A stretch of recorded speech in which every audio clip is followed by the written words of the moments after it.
around 16 degrees. Still a little breezy around some southern and western coasts. Into the evening time on Friday, still some showers pushing north and eastwards, perhaps some longer spells of rain possible across southern counties of England, and then later on across western parts of Scotland. But overall, again, quite a cloudy night to take us into Saturday morning, meaning temperatures staying well above freezing for all, so another frost-free start to Saturday morning. But it means a lot of cloud around first thing to start the weekend, some showery outbreaks of rain in places, but similar to Friday, we should start to see the cloud breaking up as we move through the morning into the afternoon. But this again will spark a few heavy showers, perhaps the odd rumble of thunder too. So you might need your brolly if you're out and about, and at the same time, a weather front moving into the northwest. It should become drier as we head into Sunday. It's feeling a little bit cooler as well, but more rain as we head into Monday.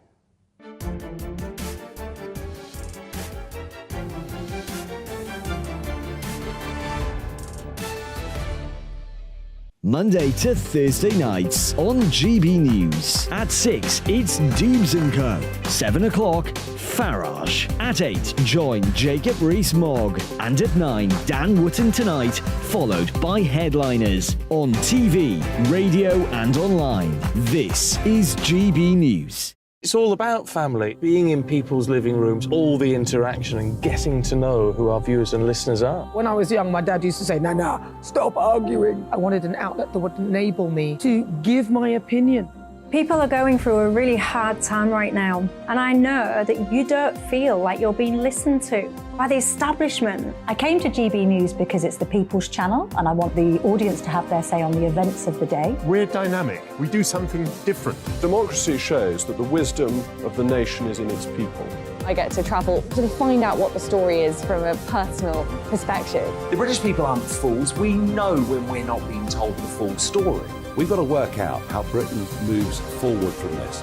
It's the best country in the world. The establishment had their chance. Now we're here to represent your views. Britain's watching. Britain's watching. Britain's watching. We're proud to be GB News. The People's Channel. Britain's news channel.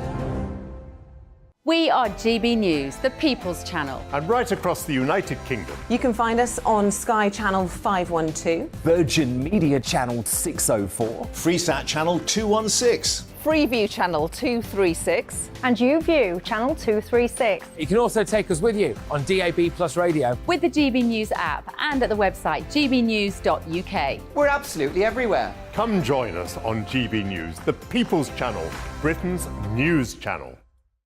GB News has its own late-night paper preview show, Headliners, where comedians take you through the next day's top news stories. You don't have to bother reading the newspaper, we've got it covered for you. Headliners, every night at 11 p.m. and repeated every morning at 5 a.m. We won't send you to sleep like some of the other paper review shows out there. GB News, the People's Channel, Britain's news channel. Join me, Nana Akue, Saturday and Sunday afternoons on GB News. Expect fiery debate and passionate discussion as me and my panel tackle some of the biggest topics hitting the headlines. It's a place for everyone's opinion. No one gets cancelled, but no one gets an easy ride. Oh, she's on it today! Be ready for conversations that are fierce, frank, and of course, fun. Every Saturday and Sunday afternoon from 4 p.m. on GB News, the People's Channel. Join me, Camilla Tominey, on Sunday mornings from 9:30, taking the politicians to task and breaking out of SW1 to see how their decisions are affecting you across the UK. Bursting the Westminster bubble every Sunday morning, only on GB News, the People's Channel. Britain's watching.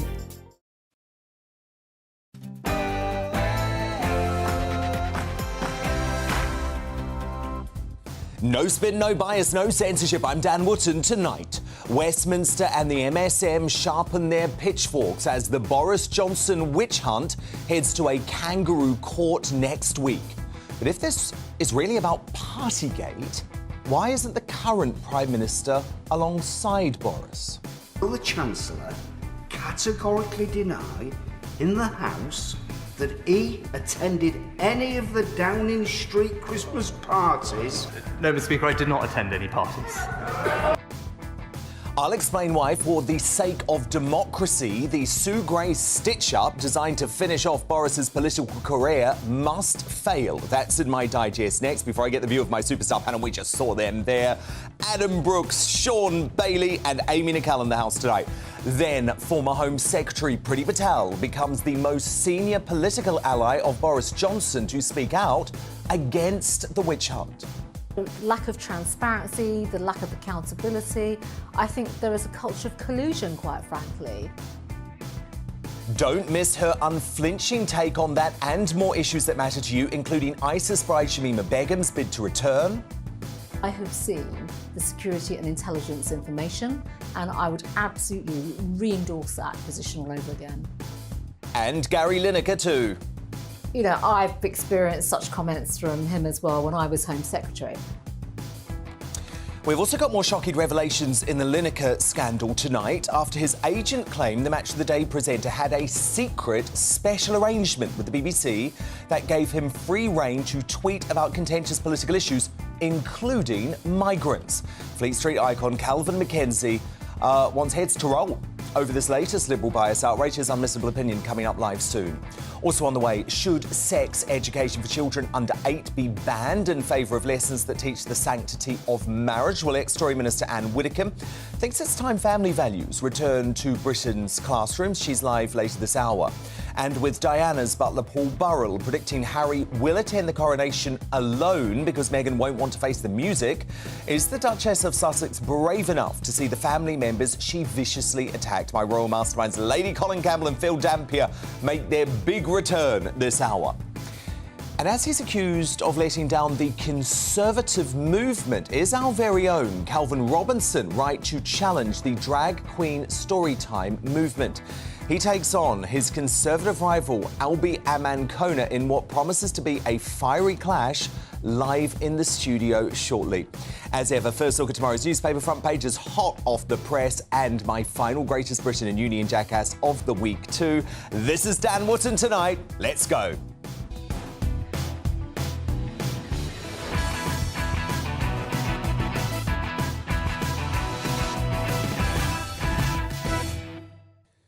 Very important digest setting up this Boris Johnson witch hunt next week in just a moment. First, though, those news headlines at 9 with Polly Middlehurst.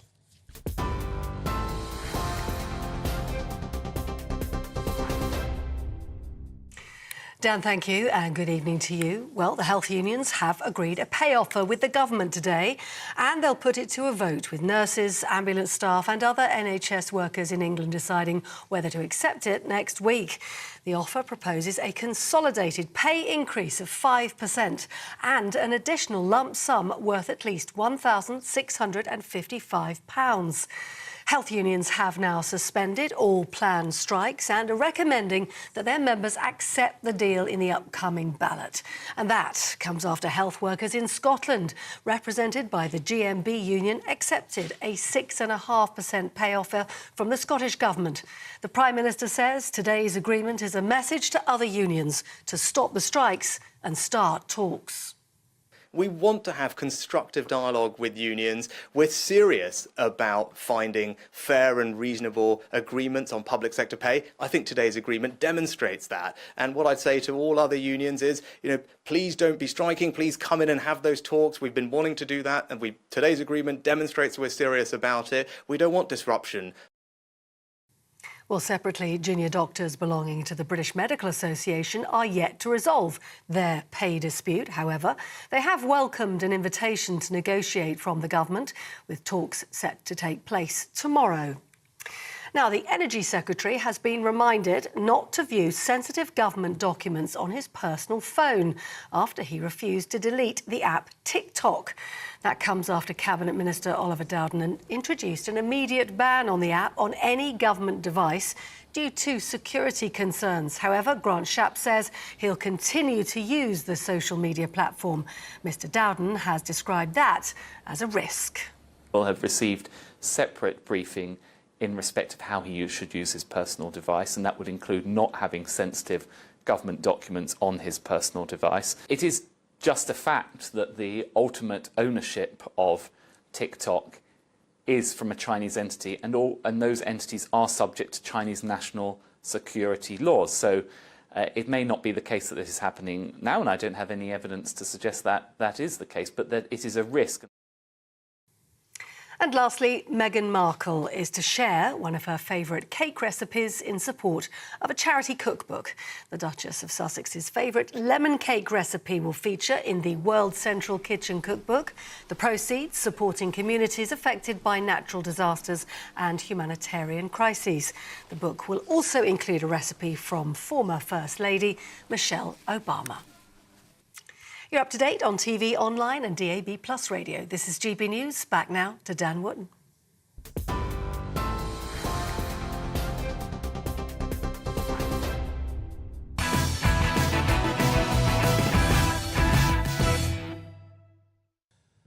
Something shocking is going to take place next week in Westminster, but because it fits the agenda of the political establishment, the Blob and the MSM, no one is calling it out. The Privileges Committee witch hunt against Boris Johnson, the last Prime Minister elected by the people, will explode into public view at 2 p.m. on Wednesday, as he is questioned live on a TV broadcast in a kangaroo court designed to finish off his political career.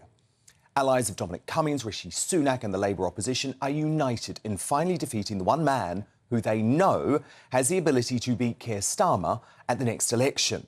But this process is, in my opinion, corrupt. The hyper-partisan committee chairwoman, Harriet Harman, has already publicly tweeted that Boris was lying over Partygate, so her mind was made up long before the inquiry began. And we now know the Partygate report itself was written by no other than Sue Gray, the apparently impartial civil servant who Keir Starmer is employing as his new chief of staff. You couldn't make it up. So why on earth will slippery Starmer not reveal when the conversations between him and Ms. Gray about her future role began? Did you first approach Sue Gray to be your chief of staff? Nick, I know her personally. I met her when I was Director of Public Prosecution. Might I ask when you first approached her to be your chief of staff? I've been on the lookout for a chief of staff for a little while now. So when did you approach? Can I ask when you approached Sue? Look, if I may call her, Sue? I've been looking for a chief of staff for a number of weeks now. I will try again, and obviously you don't have to answer, but when did you first contact Sue Gray about the possibility of becoming your chief of staff? Well, Nick, that's going to be laid out by Sue. But you can't tell me that. Nick, nothing improper at all. The whole thing stinks of a stitch-up. Because if Boris is found in contempt, he could be suspended or even kicked out of the House of Commons following a recalled position, ending his dream of returning to number 10. But tonight, a significant intervention. The former Home Secretary, Priti Patel, becomes the most senior political ally of Boris Johnson to speak out against the witch hunt in an exclusive interview on this show to be broadcast in the next hour. But here's a preview. Issues around Keir Starmer, Sue Gray, all these types of things, they're not happening in isolation. My views around what has happened, are pretty well documented now as well. I think actually it's going to put our democracy in a very, very bad light. How can a handful of members of parliament and a committee, really be that objective in light of some of the individual comments that have been made? I don't want to name people, but, it is a fact. The lack of transparency, the lack of accountability. I think there is a culture of collusion, quite frankly. I really hope your viewers, should they watch, and they are obviously following everything that's happened, they will start pressing and asking some serious questions, because we'll be doing the same here. Yep, so I say corruption, she says collusion, something seriously wrong.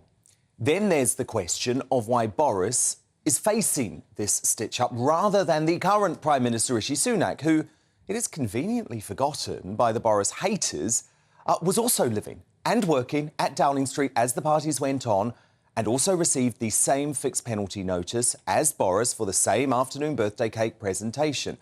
Now, I don't think either of these two should have received a fixed penalty notice, but I just want to compare and contrast to make a point.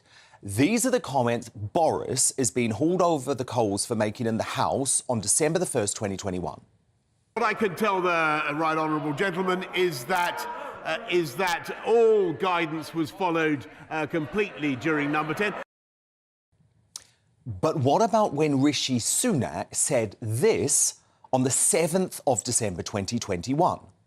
Will the Chancellor categorically deny in the House that he or any of his officials or spads attended any of the Downing Street Christmas parties on the 27th of November or the 18th of December last year?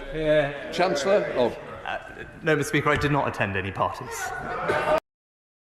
Now, let me be very clear. I don't believe Sunak should be facing the Privileges Committee either. But the fact the current PM has been spared while the full force of the Westminster blob is behind finishing off the former one tells you all you need to know here. Make no mistake, next Wednesday's session is part of the anti-democratic coup to depose Boris Johnson and, they hope, finish his political career forever. For the sake of democracy, it must fail. So we're going to be bringing you the honest coverage with context about the motivation behind the witch hunt that you won't get on the British Bashing Corporation or Sly News all next week. But to respond now, my superstar panel. Businessman and activist Adam Brooks, the former Conservative London mayoral candidate, a Boris Johnson ally, Sean Bailey, and the author and broadcaster, Amy Nicol.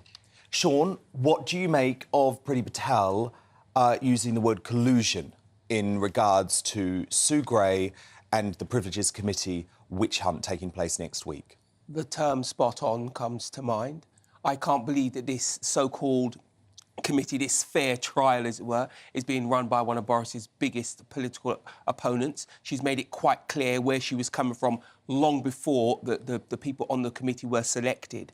And if we want to say to the people of this country, we are a fair country, we do things by the book, she should never have been put in this position. And if you look at what's transpired since then, the Sue Gray revelation in particular, it really does feel like it was a coordinated plan to remove a PM, regardless of what the public thought. So I think, actually, we as a country face a real moment next week. And it could actually be a problem, because if it becomes the point where they really railroad Boris out there, actually it will make people have much less respect for politics in particular and Westminster in general. Adam Brooks, is there a witch hunt against Boris Johnson going on? Look, we see this with Trump in America, and what normally happens in America comes here. It's sort of out of the Democrats' playbook. Labour are watching that, and they're doing the same here. They fear Boris so much that they have to discredit him. They had to get him out, right? They feared him. They admitted that. That was part one. That was part one. Part now, two is finish off his entire political career. It's remove him from any possibility of running again. Now, again, I've said it many times. I love Boris at some points, and I hated Boris at some points. Likewise, I'm not saying he was again, perfect. But you don't have to love him, or hate him to realise that he's the only man that could come into the Conservatives and run this Labour Party close in a general election. I'm not even sure that he would win it, but I think he would stop a Labour majority. Yeah. But isn't it something more fundamental than that, Sean? It's also about British democracy, because, yes, we have a first-past-the-post system where people vote for their local MP, but we all know that your party received the 80-seat landslide because of Boris Johnson's leadership. And I believe he had a right to finish his term. Look, there's nobody on this planet who could tell you there wasn't Boris who won that election. Very simple words, get Brexit done. And he did it. And he spoke to people. And I think, why the Labour Party fear him so much? Labour have a problem. They appeal to the middle-class lefties down here, but they don't appeal to their natural heartland. And Boris does. And that's why they're so vehemently gone after him. And let's be clear, we've just talked about the Democrats' playbook and Labour copying that, but Labour have a very particular thing they're pushing now, using the law or the rules to remove Conservative politicians, and Boris is just the biggest version of that. Amy Nicol, I want to talk about those two videos that I played in the digest, because you could argue equally that if Boris Johnson intentionally misled the House, which I don't believe he did, by the way, but if you're arguing that, intentionally misled the House, that's what he's on trial for. Yeah. You could argue that Rishi Sunak did exactly the same thing days earlier. So why is there not the same demand by the Blob, by the Westminster establishment, by the MSM to get Rishi Sunak in front of the Privileges Committee? Well, it's obvious, isn't it? Because Rishi Sunak was not Prime Minister at the time of Partygate. But he's the Prime Minister now and he was Chancellor then. It's very lovely that you three could form Boris Three Musketeers, and I think your dedication to really being the cheerleaders for Boris is very cute. No, it's a dedication to democracy, I respect your loyalty. He's the only one with a mandate from the people. To democracy and what's right. I think the amnesia between the three of you is spectacular, and you're forgetting that Partygate has upset much of the population beyond repair, and that's what's brought down Boris Johnson. And actually, it's even more absurd that you could say getting Brexit done is a positive. That's absolutely in his legacy that he will be remembered for cocking up. Oh, yeah. Can I... how terrible that you deliver on the biggest democratic... Hold on, Dan. Hang on, let me finish this point. You say he delivered. If I ordered a Brexit pizza and Boris delivered it, it would be covered in fluff, upside down, and the wrong... It wasn't perfect. Let's be clear. It wasn't perfect. Hold on. It's the best that Hold on. Let's be clear. Respond to that. Boris gave the people of this country a choice, and the people of this country chose to deliver Brexit for themselves. So you are suggesting this country delivered you your fluffy pizza. That's the first thing. And secondly, if we have amnesia, I will always ask myself, and as someone, as we all know, I had an intimate experience with Partygate. Why wasn't Keir Starmer asked the same question that both the Prime Minister and the Boris and the current Prime Minister, Keir Starmer wasn't asked these questions. He was let off very lightly by Parliament. We know why. Yeah. We know why. His connection. That's the amnesia. We covered on I'll the tell you show. what, That's the amnesia half the that you're cabinet suffering have from. amnesia after inhaling alcohol at a time when singing hymns at a funeral was illegal. Final word, Ed. Boris can turn London a red city blue, he can fight this Labour Party at the next general election.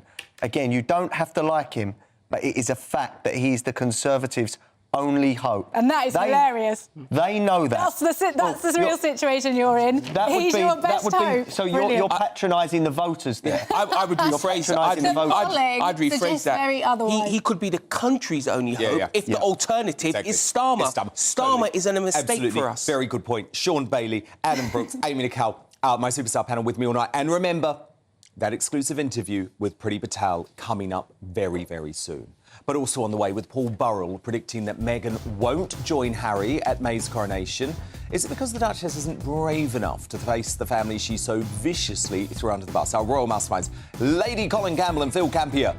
They return soon, but next in the clash, political commentator Albie Amankona goes head-to-head with our very own Reverend Calvin Robinson debating whether it's right to challenge these controversial drag queen story time things. What do you make of this? Dan at gbnews.uk. Vote in our poll at GB News. It's Calvin versus Albie live in the studio in just a couple of minutes. Don't go anywhere.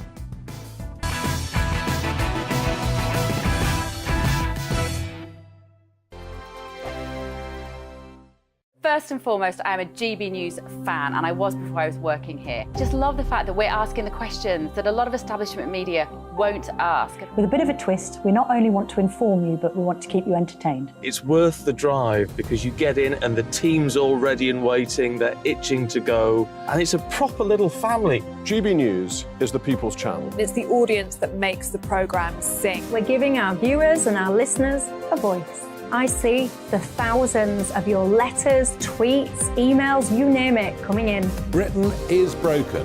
How on earth did we get into this mess? But more importantly, how do we get out of it? The establishment had their chance. Now we're here to represent you. It's time for something different. It's time for GB News. I'm very patriotic. I believe in Britain. Our best days lie ahead. Britain's watching. Britain's watching. Join us here on GB News. The People's Channel. Britain's news channel.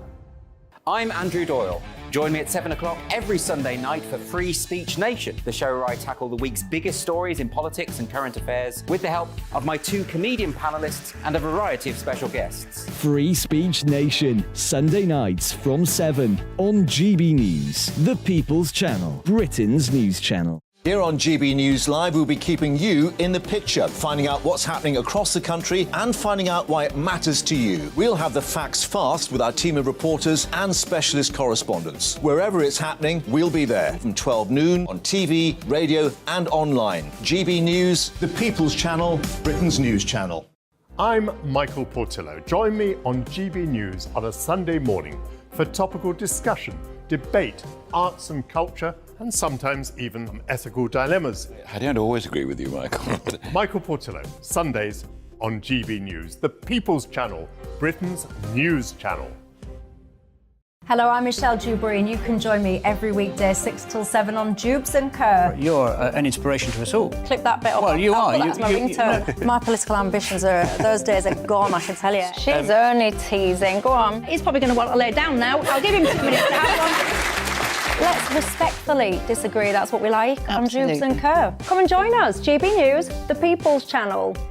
Michelle Dewberry, weekday evenings at 6 o'clock. I'm Simon Evans. Join me on GB News for Headliners at 11 p.m. What's the scoop? I'll be joined by 2 of the country's top comedians. That's right. As we take a look at tomorrow's newspapers tonight. We're going to get into trouble. If it's a big story, we'll be covering it. Spill some tea on him. There we go. But we'll also have some fun. I wouldn't stick up a bank. My father didn't love me. So anyway. Headliners every night from 11 on GB News, the People's Channel, Britain's news channel.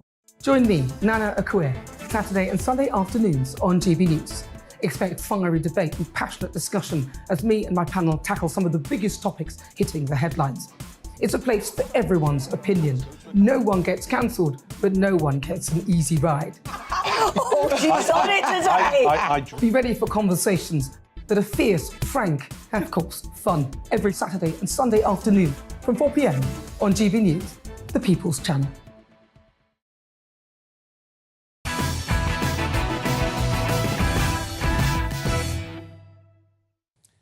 Lady C and Anne Widdecombe on the way this hour, but it's time now for The Clash.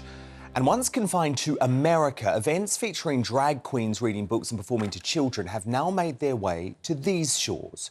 So these pictures from a drag queen baby event in London earlier this month sparked outrage from critics who say hypersexualised performers should not be prancing around in front of kids. And then Calvin Robinson attended a protest at a different venue over the weekend. Have a look at this.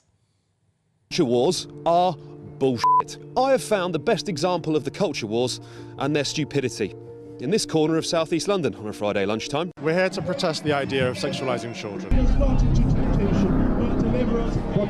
We think it's abhorrent. We think that children should remain innocent for as long as possible. And we think it's an amazing thing for grown-ups to read to children, but we don't think it's a good thing for drag queens to be reading to children. How on the one hand can you have Roald Dahl books that need to have hurty words taken out of them, and on the other hand we're lowering the age to which we can twerk in a child's face?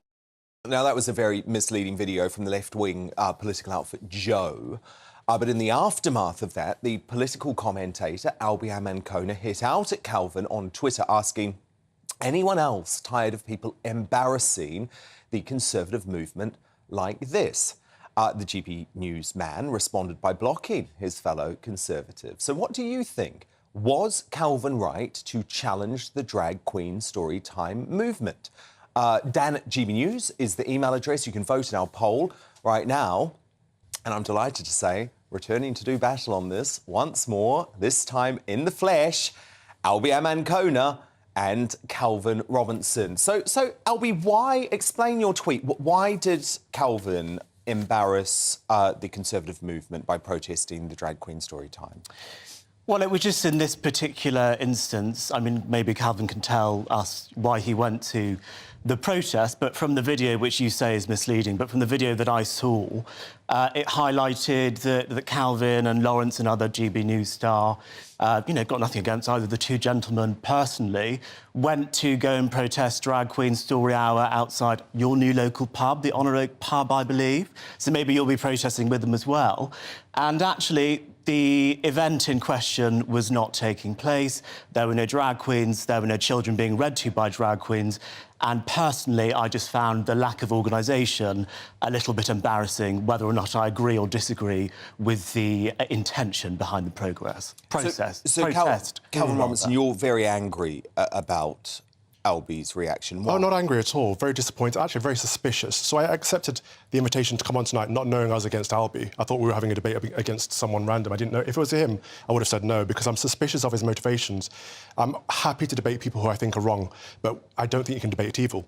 Now, he's going to sit here dishonestly saying it was about that particular event, right? But he's also been retweeting articles that say there is that actually character assassinate me, but also in the articles, and this is a Times piece by David Aronovich, that says there's no evidence of these drag queens sexualising children whatsoever. I mean, the most basic cursory internet search will show Miss Rachel Ray charged with possession and production of indecent, prohibited images against children.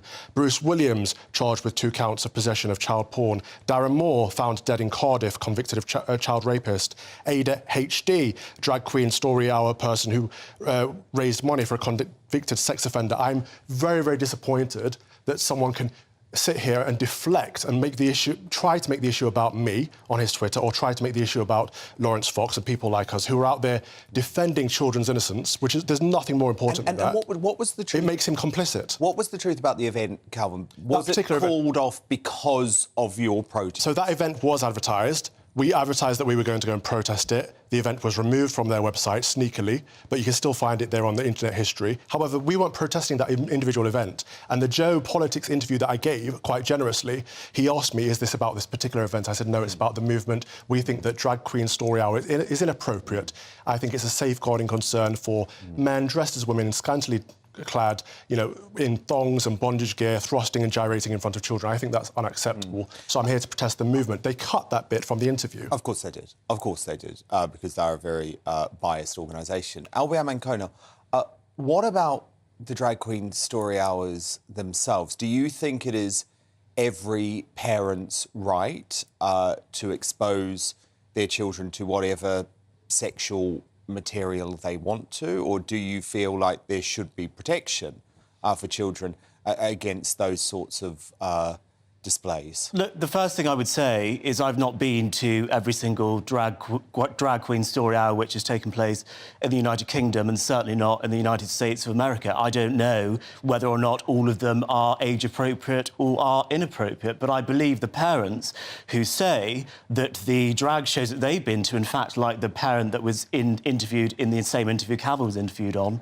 was saying that the event was completely age-appropriate, and I will defend the right of parents to decide what content to expose their children to. And in a free society, you've got to say that people can do what they like as long as they're not breaking the law. And as far as I'm aware, no laws were broken in this case. I might think some of them are inappropriate, but it's not for me to say to other people what they do with their children. Calvin, when it comes to the drag queens, though, you must also accept, yes, you've listed a whole load of examples, which obviously we should be very concerned about, but you must accept that adults have a right to choose what sort of entertainment they want to view. So in society, we have strippers available to adults. We have pornography available to adults. Surely the problem here is about these very, very young children who don't have that right to choose. So in a liberal society, grown people can do whatever they like within limits, right? So adult entertainment, as long as it's legal, drag queens, strip shows, all of that is appropriate for over 18s. I personally wouldn't find it my cup of tea, but people can do what they like.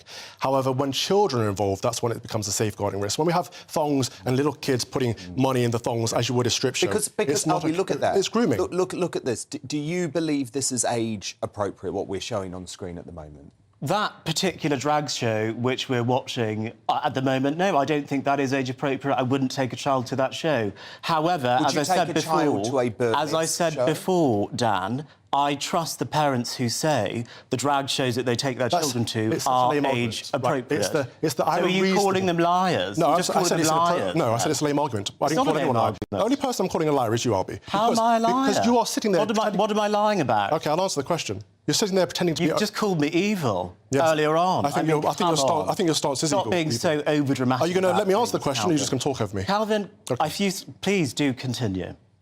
With your permission, I shall. Please do continue. Now, it's OK to sit there and say people like me are embarrassing the Conservative movement. However, people like you are the problem here because you're complicit in this child pornography. You're complicit in this grooming of young children.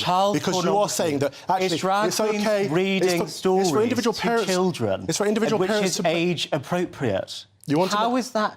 You want to make yourself look like a reasonable Conservative, but some things are not reasonable. Some things are entirely inappropriate. Calvin, it is underrated reading to children. Okay, let Calvin respond and then I'll let you.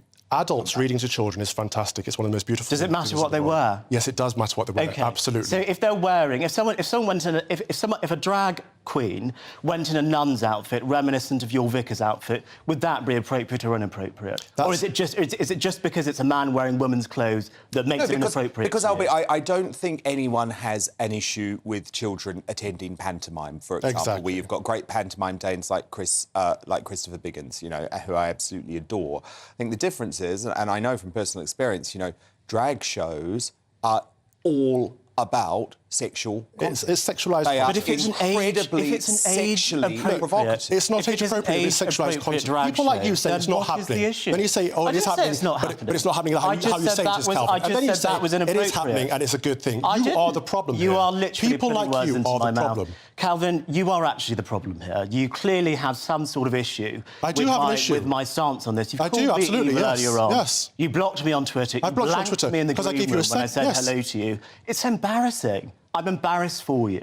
That's so patronising and condescending. I'm embarrassed for you for being complicit in a movement that's clearly grooming young children. You should be, as a Conservative, you should be pro-family. You're comfortable with that position. I'm pro-freedom, that's what I am. But grooming and paedophilia is not freedom. It's not grooming and paedophilia for men dressed in women's clothes to read stories. Sexualised behaviour like you've just seen on the television. We just showed it right there. I've already said that was inappropriate. That's what's happening up and down the country. Was inappropriate, but I trust the parents who say it's interesting, the shows are age appropriate. It's interesting, though, isn't it? Because it's usually parents on the left who attend these drag shows with their kids on the whole. I wouldn't say that at all. I'd say it was younger parents. These are the same lefty folk who want to censor the brilliant books of Roald Dahl. I mean, that feels like a real inconsistency to me. Yes, I think it's equally inconsistent for Conservatives who do not believe in censorship to essentially call for censorship. And that is my problem with Calvin's position. He is not allowing parents to make that choice of what they want to expose their children to. I have said some of this is not age-appropriate, but it's not breaking a law, and that means it is not for me to get involved in those decisions that parents make. Anne Widdecombe's going to talk about sex education later, which is being pushed further down into primary school, and inappropriate content is reaching children. We're seeing the breaking down of boundaries all over the country. It's inappropriate because they cannot reproduce, so you want to recruit. That's what's happening here. Just out of interest, you as a Conservative, a so-called Conservative, what's your view on the legal harms bill, on the online harms bill, and the legal but harmful content? What's your view on that? Just out of interest, you think that should be included in the bill? I think we should do everything we can to protect children. So you think the legal but harmful clause in the online harms bill? Every single time you ask me a question, you talk over my answer. Yes or no? You are entirely unreasonable. Yes or no? Who do you think you are? I'm asking you a question. You've not answered. I am absolutely done with you. I cannot talk to someone who is this unreasonable. You're not answering the question. Fascinating debate. I enjoyed it. So did I. But we need some holy water in this place. That's what we need. Oh, I would go up in flames. You probably would, to be honest. I wouldn't be surprised at all. I pray for your soul. Thank you, Albie, and Kona. Thank you both so much. But who do you agree with on this very passionate debate? Is it right to question the drag queen story hour movement? Lisa on Twitter says, I might not be religious, but I support Calvin 100% on this one. It's just a shame that very few others are doing anything against this. They are getting away with so much in schools. Shazza on Twitter, she's with me. She says, drag is for adults, not children. I love my drag. It's a great night out, but I would not take my 2-year-old grandson to watch them. That's exactly where I'm at, Shazza. Totally with you on that. And from Fran, opposing drag queen story time is ridiculous. Parents have taken their children to pantomime for years. It is pretty much the same. And your verdict is now in. 90% of you agree that it is right for Calvin Robinson to question the drag queen story hour movement. Just 10% of you disagree with Calvin's challenging of this event. coming up. Should we scrap, as Calvin just mentioned, should we scrap sex education for kids and replace it with lessons on the value of marriage and family? Former Tory Minister Anne Widdecombe has very strong views on this one. She's going to be here soon. But next, will Prince Harry be forced to attend May's coronation alone if his woke wife refuses to join him and face up to the family? She's just viciously attacked for the past 2 years. Our royal masterminds, Lady Colin Campbell and Phil Dampier, they're back. I cannot wait for this. Stay tuned.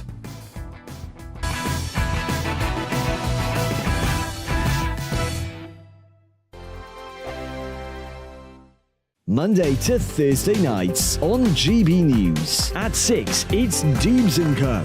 7 o'clock, Farage. At 8, join Jacob Rees-Mogg. And at 9, Dan Wootton Tonight, followed by Headliners. On TV, radio and online. This is GB News. It's all about family, being in people's living rooms, all the interaction and getting to know who our viewers and listeners are. When I was young, my dad used to say, Nana, stop arguing. I wanted an outlet that would enable me to give my opinion.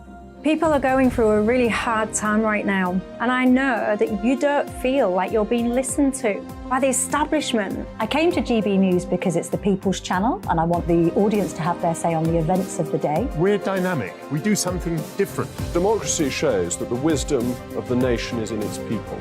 I get to travel to find out what the story is from a personal perspective. The British people aren't fools. We know when we're not being told the full story. We've got to work out how Britain moves forward from this. It's the best country in the world. The establishment had their chance. Now we're here to represent your views. Britain's watching. Britain's watching. Britain's watching. We're proud to be GB News. The People's Channel. Britain's news channel. Westminster is going around in ever-decreasing circles, followed by the media. Britain is broken. How on earth did we get into this mess? But more importantly, how do we get out of it? Join me at 7 p.m, Mondays to Thursdays on Farage. Here on GB News, we will have open, rational debate. We've got to work out how Britain moves forward from this. Join us here on GB News, the People's Channel. Britain is watching. I'm Jacob Rees-Mogg, the Member of Parliament for North East Somerset and a former government minister. For years, I have walked the corridors of power in both Westminster and the City of London. I campaigned in the largest democratic vote in our island story. I know this country has so much to be proud of. We need to have the arguments, the discussions on how we make it better. The wisdom of the nation is in its people. Vox Populi, Vox Dei. That's why I'm joining the People's Channel. Join me Monday to Thursday at 8 p.m. on GB News, Britain's news channel.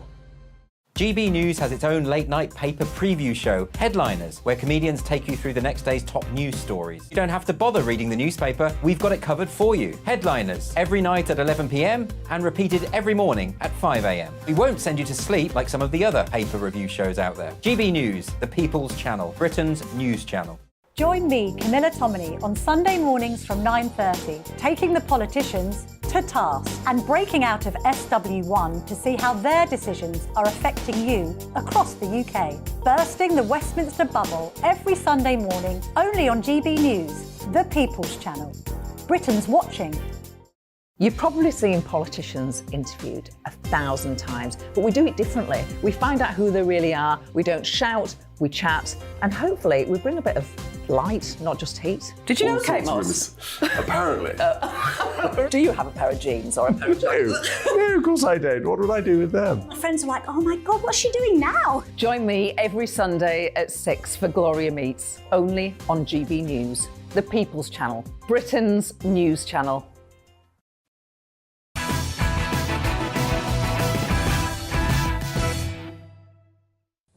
Anne Widdecombe and Priti Patel on the way, but it's time now for our royal masterminds, Lady Colin Campbell and Phil Dampier.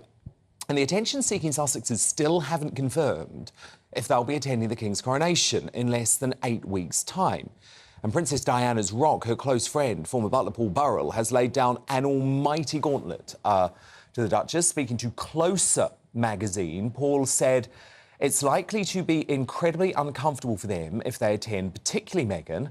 Are they prepared to face the music? I don't think Meghan's brave or strong enough to be there. She'd have to look in the eyes of a family she's pushed under the bus. I think Harry may come alone.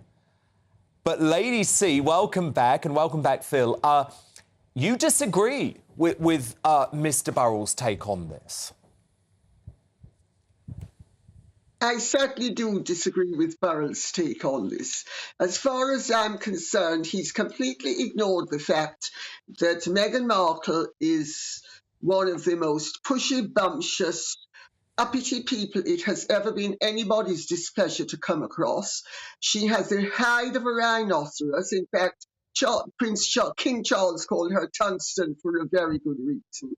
If it is in her financial interest, because the woman is unembarrassable, she has neither scruples, conscience, nor the sensitivity of somebody with either a conscience or scruples.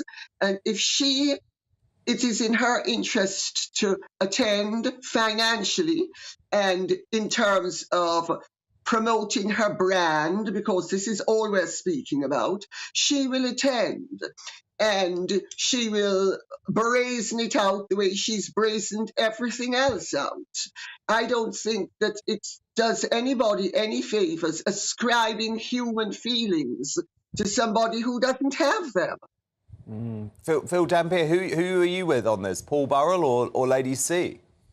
Yeah, good evening, Dan. Great to see Lady C back in top form, isn't it? Straight away, marvellous, get in there. But, no, I mean, Paul Burrell's, he's got his finger on the pulse a lot of the time, Paul Burrell. He could well be right. But you know what, Dan? I honestly don't think that Harry and Meghan have made up their minds. I think they're in quite a dilemma over this.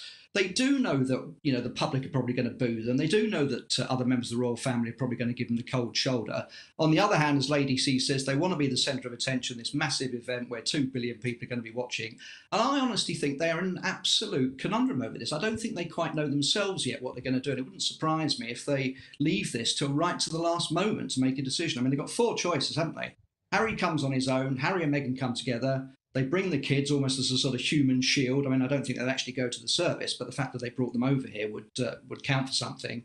Or they don't come at all. And I don't think they've yet made up their minds. It's just occurred to me what they should do. Ask Gary Lineker. And do the opposite. He's the answer to it all. And do the opposite, I would say. Even Republicans now hitting out at the Duchess of Sussex. Brian Cox, he's an avid SNP supporter, star of the US series Succession. He's now questioned Meghan's motives for marrying into the royal family in the first place, saying there's an ambition there, clearly. So this was an interview with Hort Levine in New York, and he said you can't go into a system where somebody's already been trained to behave in a certain kind of way and then just expect them to cut themselves off. I mean, she knew what she was getting into. So this is fascinating, Lady C, because you'd think someone like Brian Cox would be on the side of Meghan Markle, but not anymore.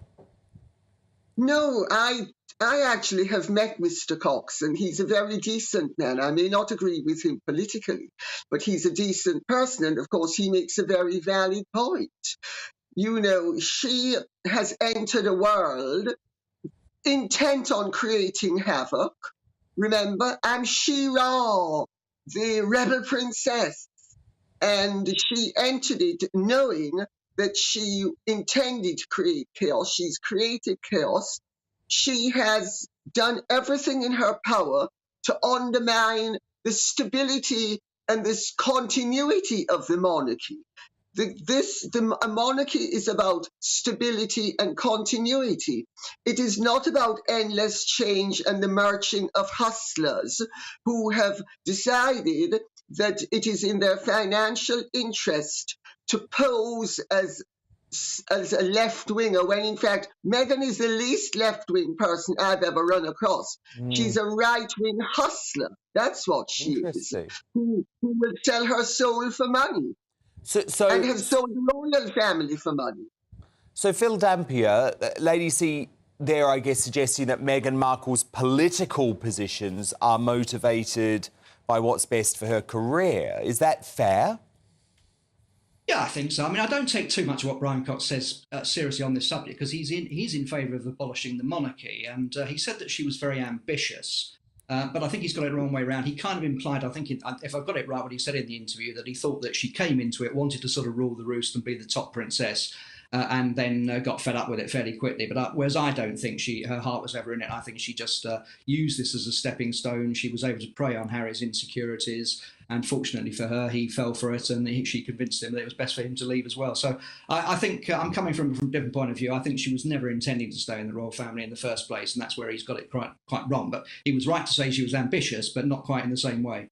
OK, now this is an amazing clash of cultures and stories. Donald Trump has a new book out next month. It's called Letters to Trump.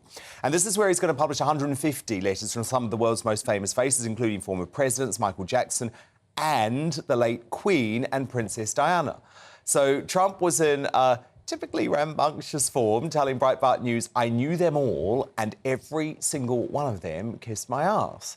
However, Charles Spencer, this is Diana's brother, went into protective mode, posting on Twitter, "Surprised to hear that Donald Trump is apparently claiming that my late sister Diana wanted to kiss his ass, since the one time she mentioned him to me when he was using her good name to sell some real estate in New York, she clearly viewed him as worse than an anal fissure."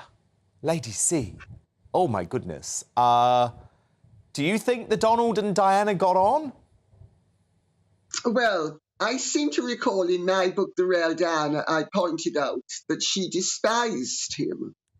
I mean, I did write it about 30 years ago, or nearly 30 years ago, and however long ago, ages ago. But I do know as a fact that she couldn't stand him, and she herself said she couldn't stand him. You know, so and also it's very tasteless of any former president to use language like that and to characterize what is actually polite exchanges on a governmental level. I mean, the language alone, it's so inelegant, you know, it says an awful lot about Trump as a human being.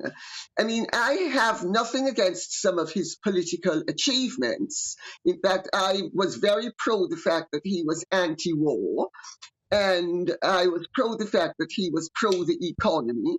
But, you know, his language is reprehensible. It is tasteless and undignified. Phil, what about... And untrue, by the way. Because neither the Queen nor Diana kissed his anything. No, that's true. But what about the reaction from Charles Spencer, Phil? Because that wasn't exactly dignified. Yeah, exactly. It's a bit too much. Bottoms from Trump and bottoms from Spencer. We could do without it, really, couldn't we? No, I think he's barking up the wrong tree. I don't think Diana would ever fancy Donald Trump. I don't think he was her type. Of course, she had been an affair with John F. Kennedy Jr., we believe, and I think she was more inside. The one thing I will say is that I'm fascinated to see some of these letters. I mean, it could be quite interesting. Oh, yeah, I want to read them. I want to read them. No doubt about it. His affection for the Queen was genuine. I mean, I think meeting the Queen and having that state visit was possibly the highlight of his presidency. I mean, yeah, absolutely. Scottish mother loved her. He really adored her. Yeah. OK, well, no, I've got to admit, I want to read the letters too. I just do. Phil Dampier, Lady Colin Campbell, so good to have you back. We will speak next week. But coming up, as it's predicted, 1.6 million immigrants will arrive in Britain in the next 5 years. Can Rishi Sunak's pledge to tackle migration really be trusted? My superstar panel are going to tackle that just after 10. But next, should sex education in schools be banned for under 8s and replaced with lessons on the traditional values of marriage and family? Former Tory Minister Anne Widdecombe, she's got a proposal on this, and she's going to have her say straight after the break.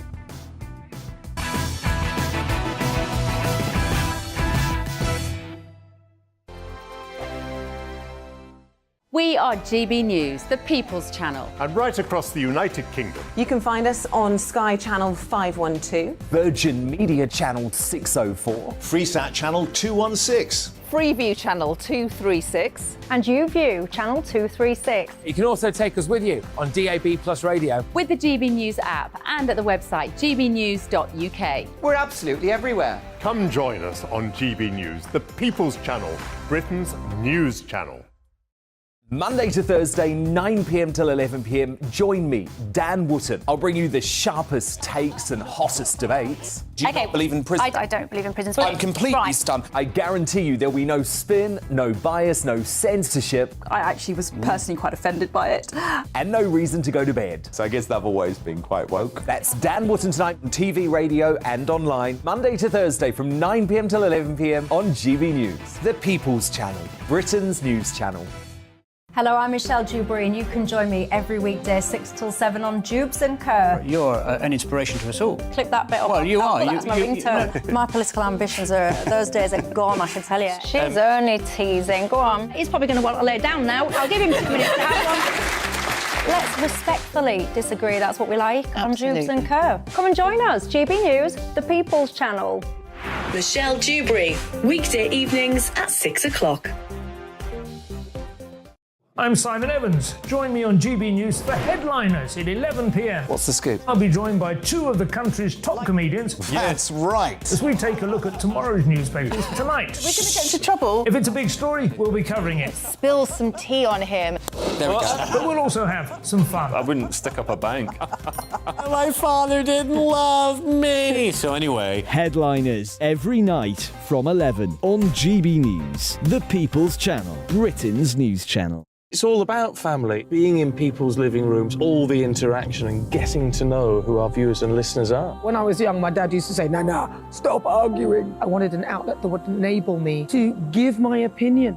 People are going through a really hard time right now, and I know that you don't feel like you're being listened to by the establishment. I came to GB News because it's the People's Channel, and I want the audience to have their say on the events of the day. We're dynamic. We do something different. Democracy shows that the wisdom of the nation is in its people. I get to travel to find out what the story is from a personal perspective. The British people aren't fools. We know when we're not being told the full story. We've got to work out how Britain moves forward from this. It's the best country in the world. The establishment had their chance. Now we're here to represent your views. Britain's watching. Britain's watching. Britain's watching. We're proud to be GB News, The People's Channel, Britain's news channel.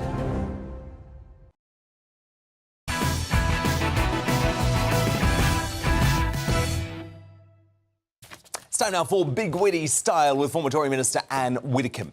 And following sickening revelations that children as young as 8 are being taught about oral and anal sex and how to choke your partner safely, Rishi Sunak has announced a welcomed intervention into lessons on sex education. As a result of all of this, we are bringing forward a review of RSHE statutory guidance and we'll start our consultation as soon as possible. But Anne Widdecombe wants to go one step further than the PM, saying that sex education should actually be banned for children under the age of 8 and that the value of marriage and family should be taught instead. So, Anne, you've written about this proposal in your brilliant Daily Express column this week. Do you think it's a more sensible proposal than some of the more extreme sex education, which is in the classroom at the moment? I think it's far more sensible, but don't quite let Rishi Sunak get away with saying that he's having an inquiry. What he originally promised was an independent inquiry. That was the original promise. Now he seems to be saying that the Department of Education is going to carry out a review. Well, that's no good. They're marking their own homework. They're the ones who presided over this mess. And what you've said is quite true. Very young children are being taught about aspects of intimate behaviour, and worse still, their parents are not allowed to see the teaching materials and learn about what they are being taught because teachers can refuse that, whereas it used to be the case that parents had an absolute statutory right to withdraw their children from sex education if they didn't think what was being taught was appropriate. And I believe very firmly that that sort of information is best controlled by a parent who knows how ready a child is to receive that sort of information. And some parents will tell one child something at the age of 8 that they won't tell another until that child is 10 because they make judgments, and that's what parents are for. So I think there should be no sex education at all in Oh, no. Primary schools before that in wrong.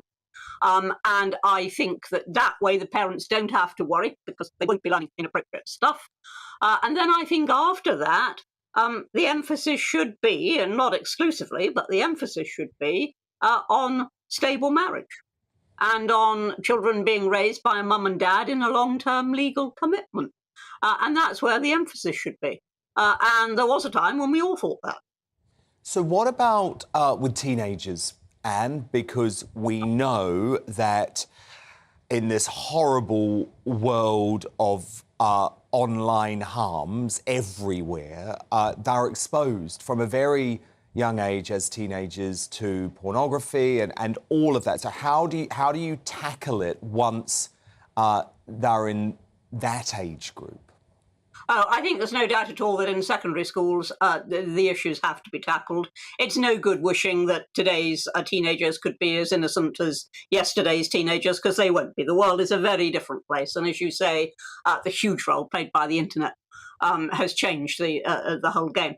So, of course, children should be taught when they are older. And I've got no problems with that at all, except that I still think it should be the case, even when they're older, that parents are fully informed as to what is going to be taught and what materials are going to be used, and that those parents have a right to object. Now, the problem is if parents of children that age, and you and I know this, parents of children of that age withdraw them from sex education lessons, they're going to find out from all their pals because their curiosity will be piqued and they'll probably get completely the wrong idea.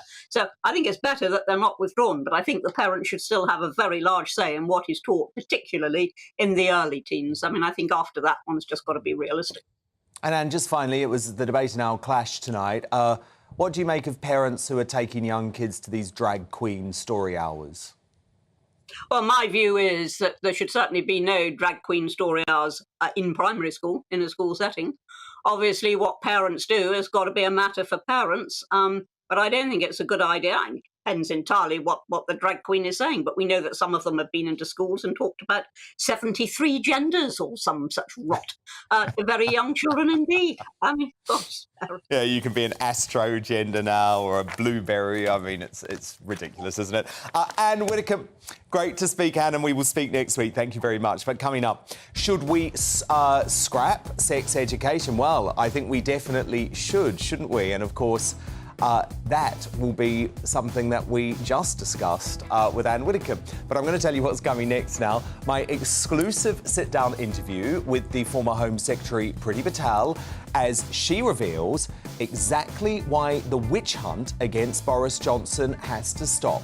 But next, are we concerned that the immigration figures are going to soar to 1.6 million in the next 5 years? And does that make us question Rishi Sunak's commitment to cutting migration numbers? That's next with my superstar panel in the Media Buzz, and we'll have the first look at tomorrow's newspapers' front pages too, back in just 2 minutes' time.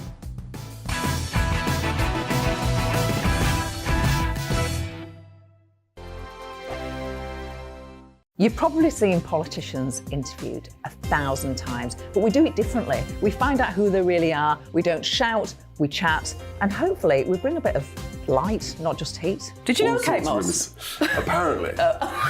Do you have a pair of jeans or a pair of jeans? No, of course I don't. What would I do with them? My friends are like, oh my God, what's she doing now? Join me every Sunday at 6 for Gloria Meets, only on GB News, the People's Channel, Britain's news channel. I'm Jacob Rees-Mogg, the Member of Parliament for North East Somerset and a former government minister. For years, I've walked the corridors of power in both Westminster and the City of London. I campaigned in the largest democratic vote in our island story. I know this country has so much to be proud of. We need to have the arguments, the discussions on how we make it better. The wisdom of the nation is in its people. Vox Populi, Vox Dei. That's why I'm joining the People's Channel. Join me Monday to Thursday at 8 p.m. on GB News, Britain's news channel.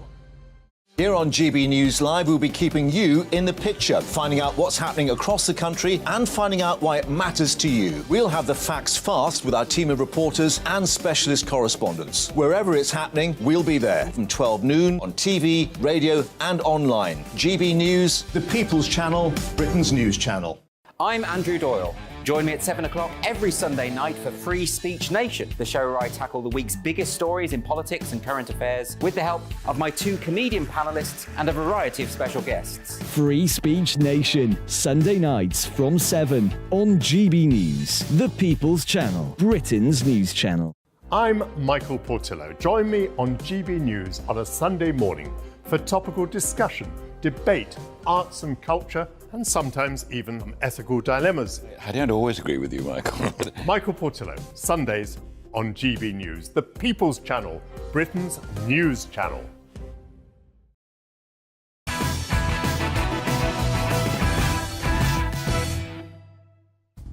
It's 10 p.m. I'm Dan Wootton. Tonight, in an exclusive sit-down, former Home Secretary Priti Patel makes a rare political intervention, starting with the Privileges Committee witch hunt against Boris Johnson that's going to become a kangaroo court next week.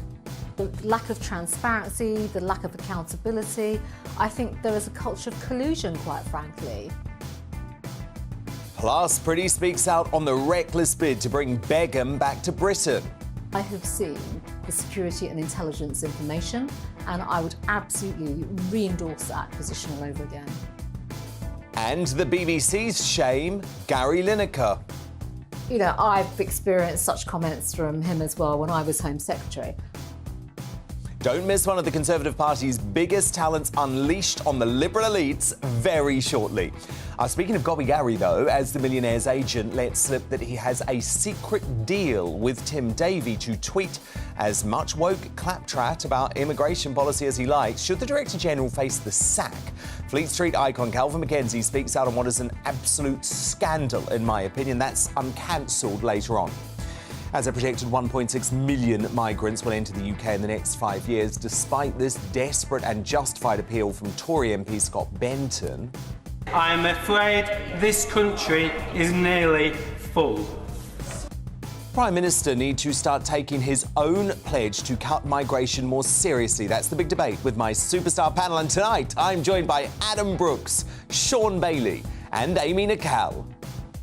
As teenage boys in Coventry abuse unisex toilets by photographing their female classmates in cubicles, is this extreme gender ideology endangering women from cradle to grave? And as the SNP are forced to admit they've lost a third of their membership, Useless Yousaf said this to Ukrainian women fleeing war. The question I have is, will all the men?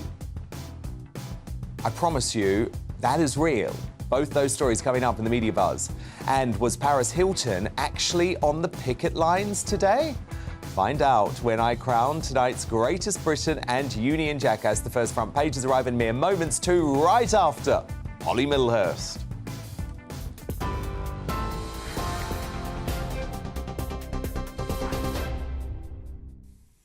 Dan, thank you, and good evening to you. The top story tonight on GB News. Health unions have finally agreed a pay offer with the government and are going to put it to a vote with nurses, ambulance staff and other NHS workers in England deciding whether to accept it next week. The offer proposes a consolidated pay increase of 5% and an additional lump sum worth at least £1,655. Health unions have now suspended all planned strikes and are recommending that their members accept the deal in the upcoming ballot. And that comes after health workers in Scotland, represented by the GMB union, accepted a 6.5% pay offer from the Scottish Government. The Prime Minister said this evening today's agreement is a message to other unions to stop the strikes and start talks. We want to have constructive dialogue with unions. We're serious about finding fair and reasonable agreements on public sector pay. I think today's agreement demonstrates that. And what I'd say to all other unions is, please don't be striking. Please come in and have those talks. We've been wanting to do that. And today's agreement demonstrates we're serious about it. We don't want disruption. Well, separately, junior doctors belonging to the British Medical Association are yet to resolve their pay dispute. However, they have welcomed an invitation to negotiate from the government, with talks set to take place tomorrow. Full details here on GB News. Now, the Energy Secretary has been reminded not to view sensitive government documents on his personal phone after he refused to delete the app TikTok.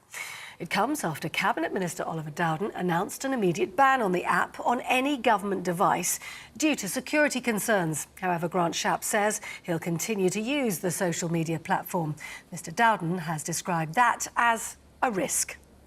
We'll have received separate briefing in respect of how he should use his personal device, and that would include not having sensitive government documents on his personal device. It is just a fact that the ultimate ownership of TikTok is from a Chinese entity, and those entities are subject to Chinese national security laws. So it may not be the case that this is happening now, and I don't have any evidence to suggest that that is the case, but that it is a risk.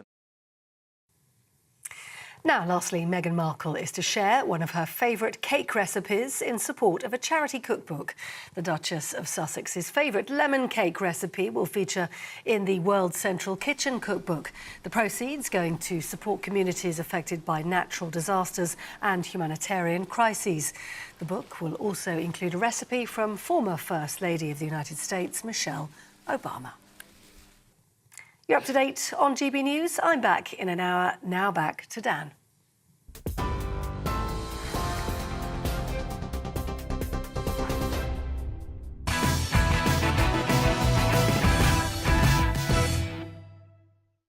Tomorrow's News Tonight now in our Media Buzz.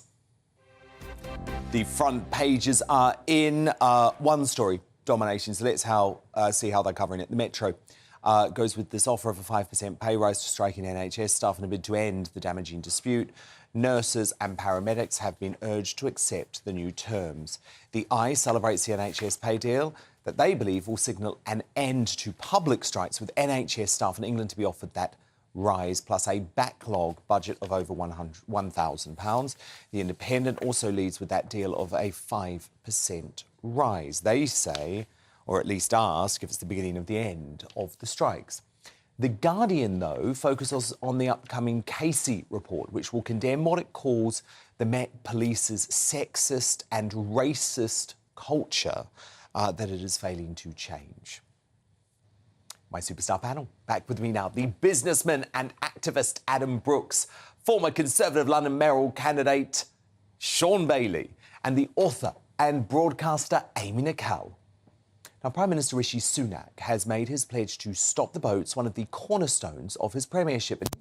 Released by the Office of Budget Responsibility, suggests that migration into Britain is due to boom, despite the asylum system alone now costing the taxpayer £3 billion a year. This shocking new figure of 1.6 million over the next 5 years has risen by 300,000 since the previous estimates. And Tory MPs are understandably concerned.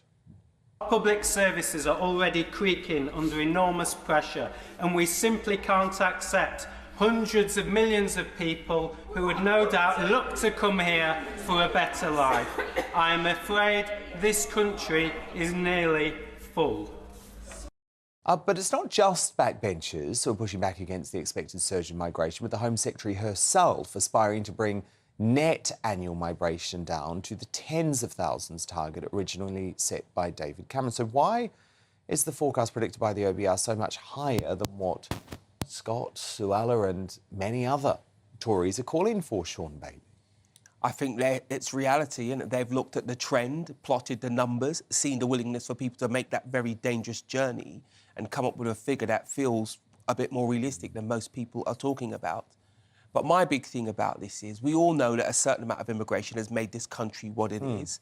We need to make a decision about what is too much. And we need to support any government of any stripes to give us a proper immigration system. Because all of the people who have accused the government of a myriad of things, what's very interesting is they've never come up with a solution. And until someone comes up with a solution other than what the government's doing, you can't take anybody seriously. And Keir Starmer in particular has scored a lot of points against the government. Well done for him. What's your solution, Keir? Until we hear your solution, we can't take you seriously. I mean, Adam, I think these numbers are probably too high. Well, I know they're too high. However, this is a points-based immigration system now, which means, in theory, the people who are arriving legally into the country should be filling vacancies in certain industries that we desperately need, especially, by the way, if you look at the NHS.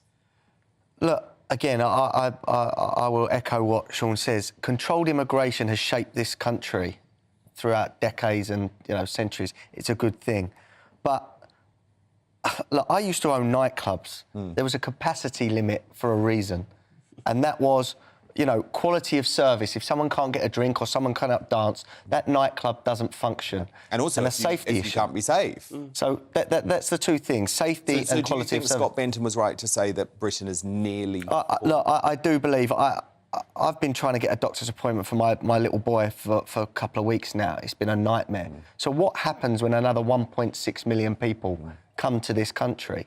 Services, our roads are full of cars. It's going to be more cars. I just cannot see how we can keep adding to the population if, we're struggling as it is. I mean, the positives are that certain vacancies will be filled, but, there's no guarantee that they will last. Yeah, because Sean Bailey, if you speak to a lot of Conservative politicians, they will say the reason that we have avoided going into recession this year is because of the increased migration numbers. The problem is, I think the two issues are being conflated because this is what people now think about migration. They think about the boats, they think about the hotels that we're paying £7 million a day for. Listen, the level of migration we have is not what's kept us out of a recession because those people are not allowed to work. So that's utter nonsense. The other piece that has to look at as well, we have a huge amount of people who are based in this country, born and raised in this country, who need employment. So we need to get... We, for many years, have been drunk on cheap international bodies, coming to do the work. We need to focus on our own young people and older people, train them up and get them into work. We'll always have to have some immigration, but we must not do that at the expense of providing decent, well-paying jobs for British people. Amy Nicole, we are nearly full, though, aren't we?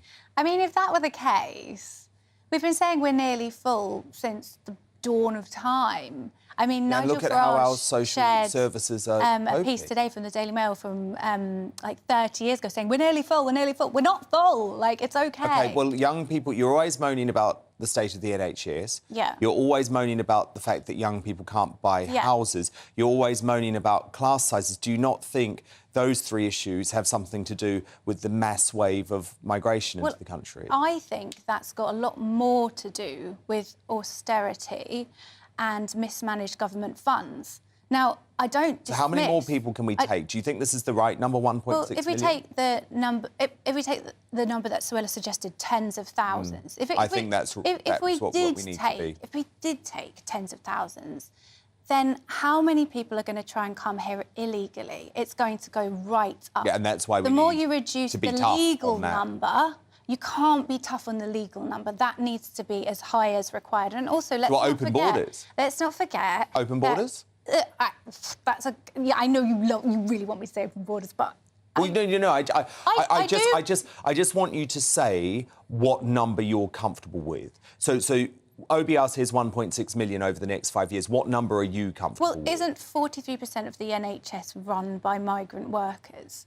So migrants are extremely important, and I find it baffling that just because someone is can you give me a number? In a different country, they deserve worse life chances. I think everybody should have the right to apply to live wherever they want to live. It seems like you're pushing towards an open borders position, so I just wonder if there's a number. Is there a number? Is there a limit? Sean, I'm sure you can tell me why it's not practical, but I would love an open border. What I would like to hear from you is how it is practical.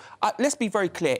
If you want open border, if Keir Starmer wants open borders, fine. Just tell everybody when and how. I'm not here saying we shouldn't have any immigration. That's never been my point. My point is a controlled immigration system with relevant numbers. We make all this stuff that the NHS is run by people from abroad. That's true. But what about the people here who could work? If we want to change that, we could raise up our own doctors. But here's the important thing.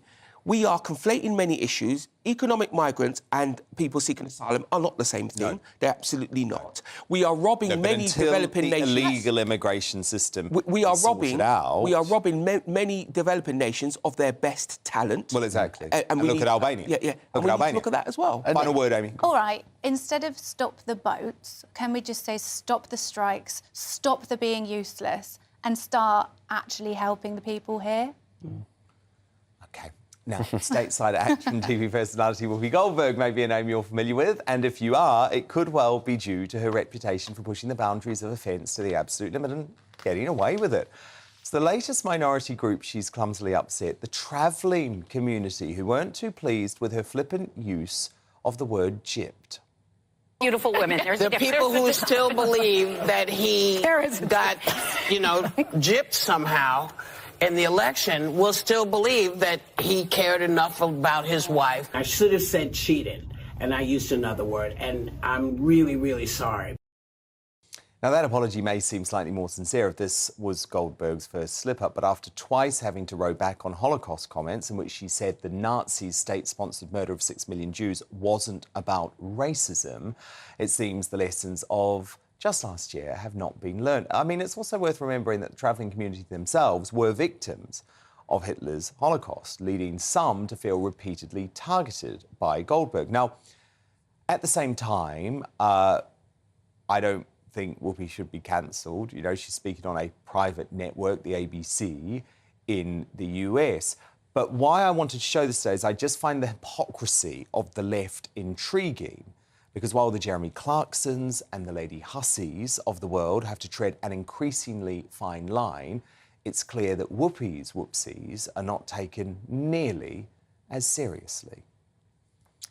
Amy Nicole, Sean Bailey, Adam Brooks, do stand by, because coming up, with unisex toilets in schools causing controversy and potentially danger, is woke inclusivity now putting our kids at risk? Our Superstar panel return to weigh in on that very shortly. But next, I bring you the second part of my exclusive sit-down with the former Home Secretary Priti Patel as she delivers her bombshell verdict on the undemocratic witch hunt against former PM Boris Johnson, on Shamima Begum too, and Gary Lineker. Priti Patel, straight after the break.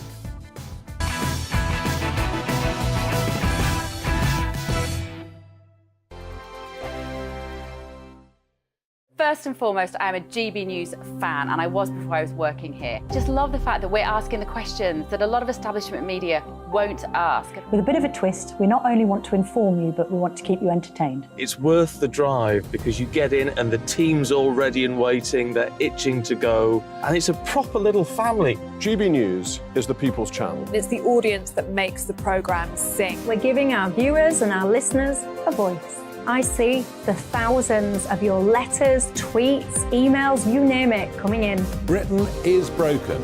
How on earth did we get into this mess? But more importantly, how do we get out of it? The establishment had their chance. Now we're here to represent you. It's time for something different. It's time for GB News. I'm very patriotic. I believe in Britain.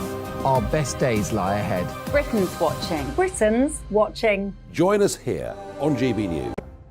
I'm Andrew Doyle. Join me at 7 o'clock every Sunday night for Free Speech Nation, the show where I tackle the week's biggest stories in politics and current affairs with the help of my 2 comedian panellists and a variety of special guests. Free Speech Nation, Sunday nights from 7 on GB News, the People's Channel, Britain's news channel. Here on GB News Live, we'll be keeping you in the picture, finding out what's happening across the country and finding out why it matters to you. We'll have the facts fast with our team of reporters and specialist correspondents. Wherever it's happening, we'll be there from 12 noon on TV, radio and online. GB News, the People's Channel, Britain's news channel. I'm Michael Portillo. Join me on GB News on a Sunday morning for topical discussion, debate, arts and culture, and sometimes even ethical dilemmas. I don't always agree with you, Michael. Michael Portillo, Sundays on GB News, the People's Channel, Britain's news channel. Hello, I'm Michelle Dewberry, and you can join me every weekday 6 till 7 on Jubes and Co. You're an inspiration to us all. Clip that bit off. Well, you are. That's my ringtone. My political ambitions those days are gone, I can tell you. She's only teasing. Go on. He's probably going to want to lay down now. I'll give him 2 minutes to have one. Let's respectfully disagree. That's what we like on Jubes and Co. Come and join us. GB News, the People's Channel. Michelle Dewberry, weekday evenings at 6 o'clock. I'm Simon Evans. Join me on GB News for Headliners at 11 p.m. What's the scoop? I'll be joined by 2 of the country's top comedians. That's right. As we take a look at tomorrow's newspapers tonight. We're going to get into trouble. If it's a big story, we'll be covering it. Spill some tea on him. There we go. But we'll also have some fun. I wouldn't stick up a bank. My father didn't love me. So anyway. Headliners every night from 11 on GB News, the People's Channel, Britain's news channel. Join me, Nana Akue, Saturday and Sunday afternoons on GB News. Expect fiery debate and passionate discussion as me and my panel tackle some of the biggest topics hitting the headlines. It's a place for everyone's opinion. No one gets cancelled, but no one gets an easy ride. Oh, she's on it today! Be ready for conversations that are fierce, frank, and of course, fun. Every Saturday and Sunday afternoon from 4 p.m. on GB News, the People's Channel.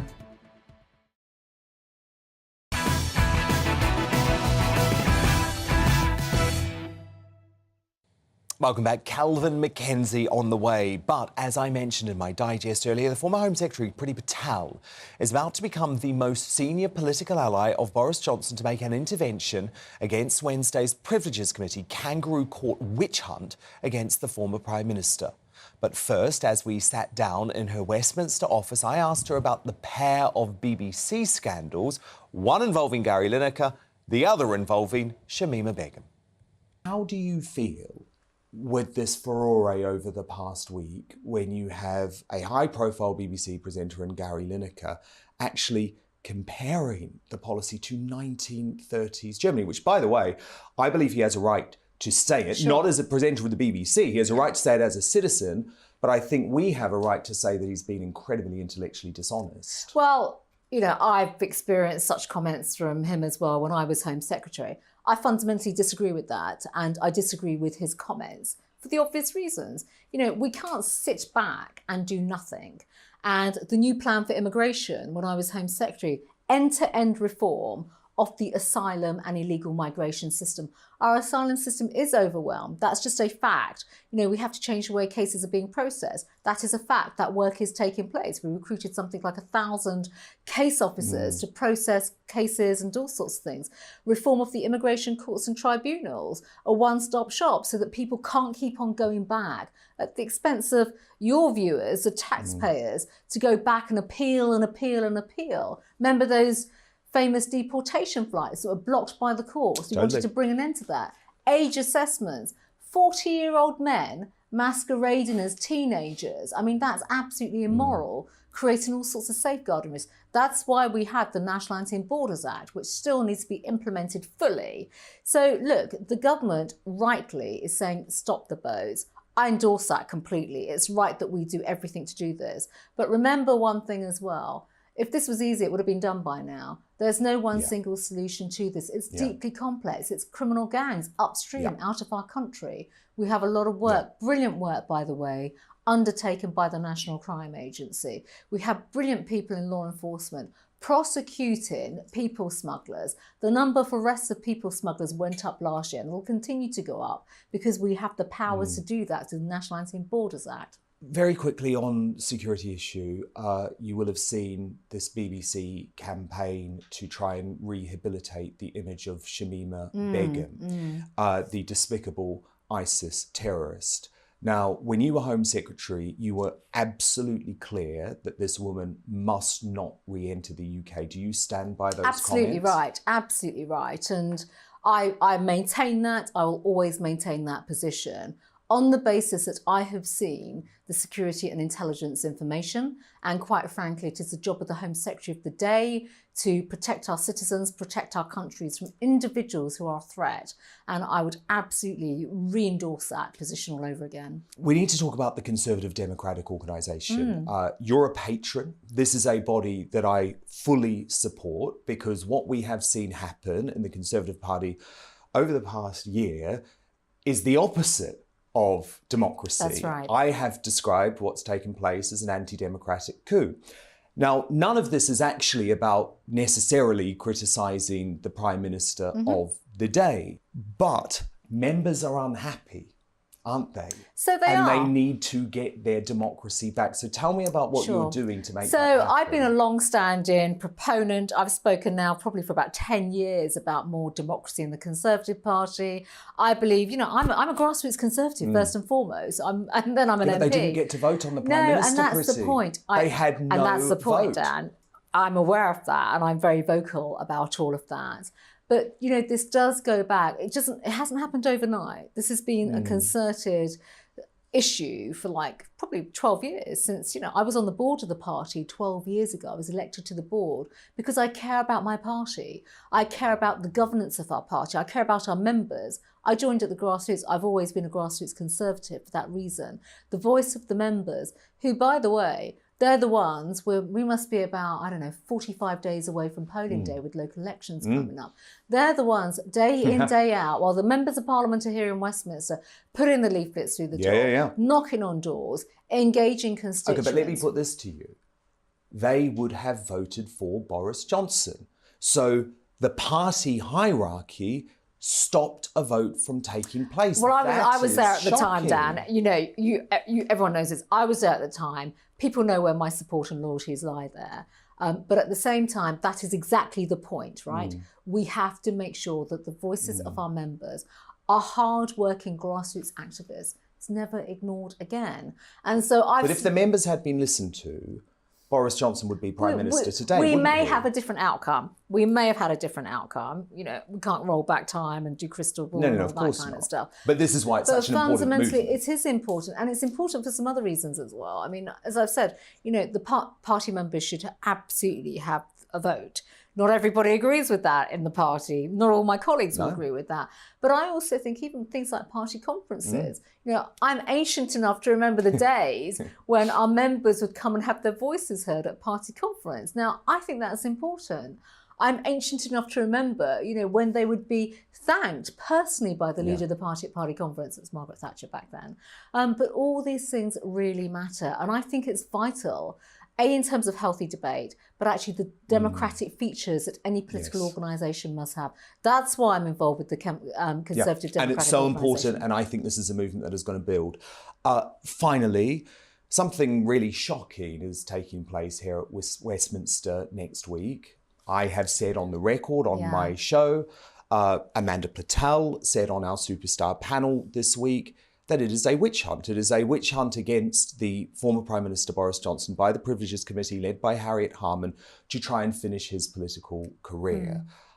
What do you make of it, and how has it been allowed to happen? So I think there has to be some serious questions asked about all of this. And Dan, you also followed in recent weeks, you know, the issues around Keir Starmer, Sue Gray, all these types of things. They're not happening in isolation.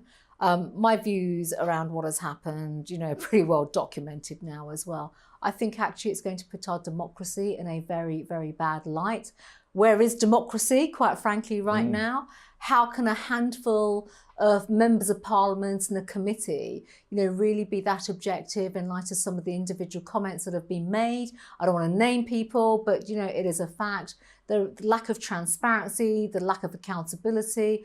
I think there is a culture of collusion, quite frankly, involved here that I really hope your viewers, you know, should they watch, and they are obviously following everything that's happened, they will start pressing and asking some serious questions, because we'll be doing the same here.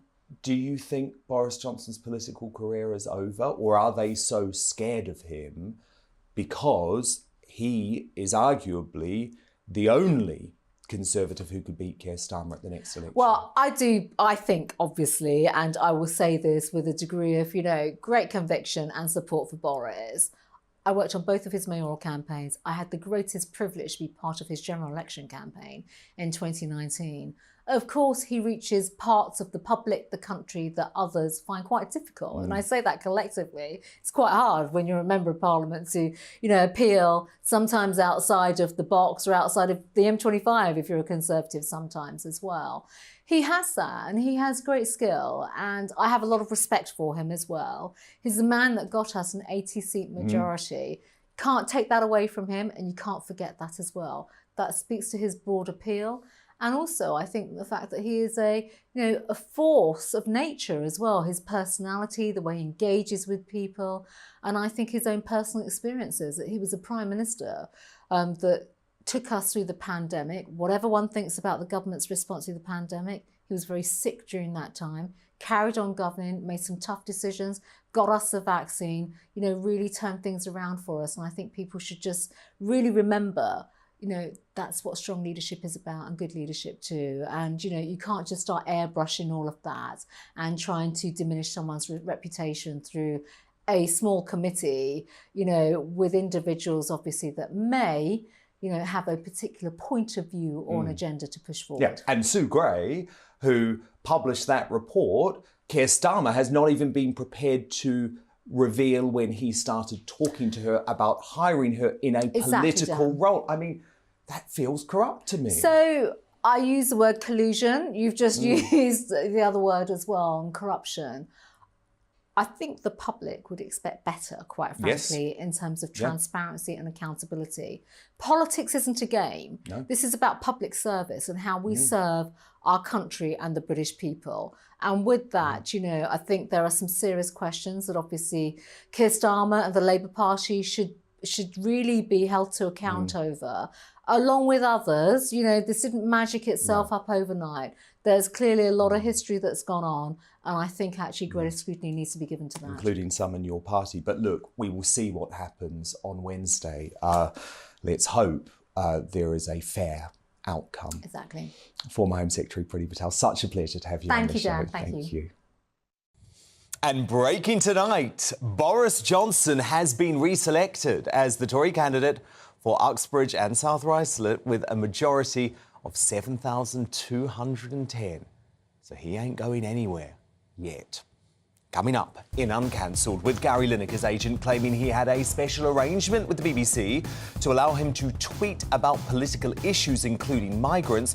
Why should this lefty loudmouth be given special treatment by the state broadcaster? And should Tim Davie be axed for this shocking scandal? Well, former editor of The Sun, Calvin McKenzie, has a lot to say on this soon. But next in the media buzz, with children and parents protesting against unisex toilets in British schools, is gender ideology putting our kids in danger? My superstar panel thrashed this one out next. And tomorrow's newspaper front pages. Back soon.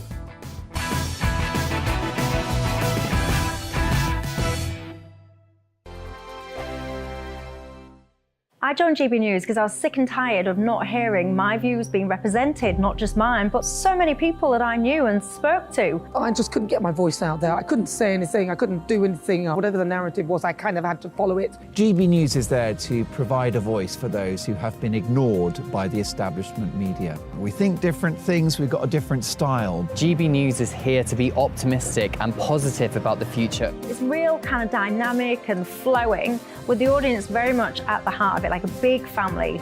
Here at GB News, we talk about the things that matter to you. Hearing the voices from right across our towns and cities, especially our towns. All sides of the argument represented with a heavy dose of opinion.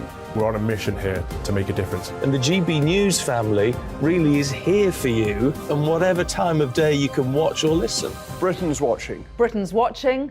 We're proud to be GB News. The People's Channel. Britain's news channel. Westminster is going around in ever-decreasing circles, followed by the media. Britain is broken.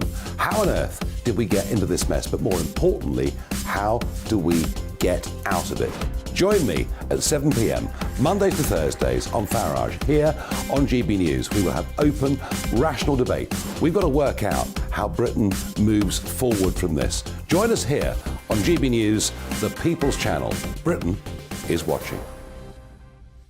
You've probably seen politicians interviewed 1,000 times, but we do it differently. We find out who they really are, we don't shout, we chat, and hopefully we bring a bit of light, not just heat. Did you know Kate Moss? Apparently. Do you have a pair of jeans or a pair of jeans? No, of course I don't. What would I do with them? My friends are like, oh my God, what's she doing now? Join me every Sunday at 6 for Gloria Meets, only on GB News, the People's Channel, Britain's news channel. I'm Jacob Rees-Mogg, the Member of Parliament for North East Somerset and a former government minister. For years, I've walked the corridors of power in both Westminster and the City of London. I campaigned in the largest democratic vote in our island story. I know this country has so much to be proud of. We need to have the arguments, the discussions on how we make it better. The wisdom of the nation is in its people. Vox Populi, Vox Dei. That's why I'm joining the People's Channel. Join me Monday to Thursday at 8 p.m. on GB News, Britain's news channel. I'm Mark White. As GB News Home and Security Editor, I cover those key issues that are so important to you. Are authorities, are communities doing all they can to combat violent crime? With the public services under unbearable strain, why are we still failing to control our borders? Defence, the first priority of any government, has been continually hollowed out. Can we trust our politicians to protect the armed forces? Join me, Mark White, on GB News.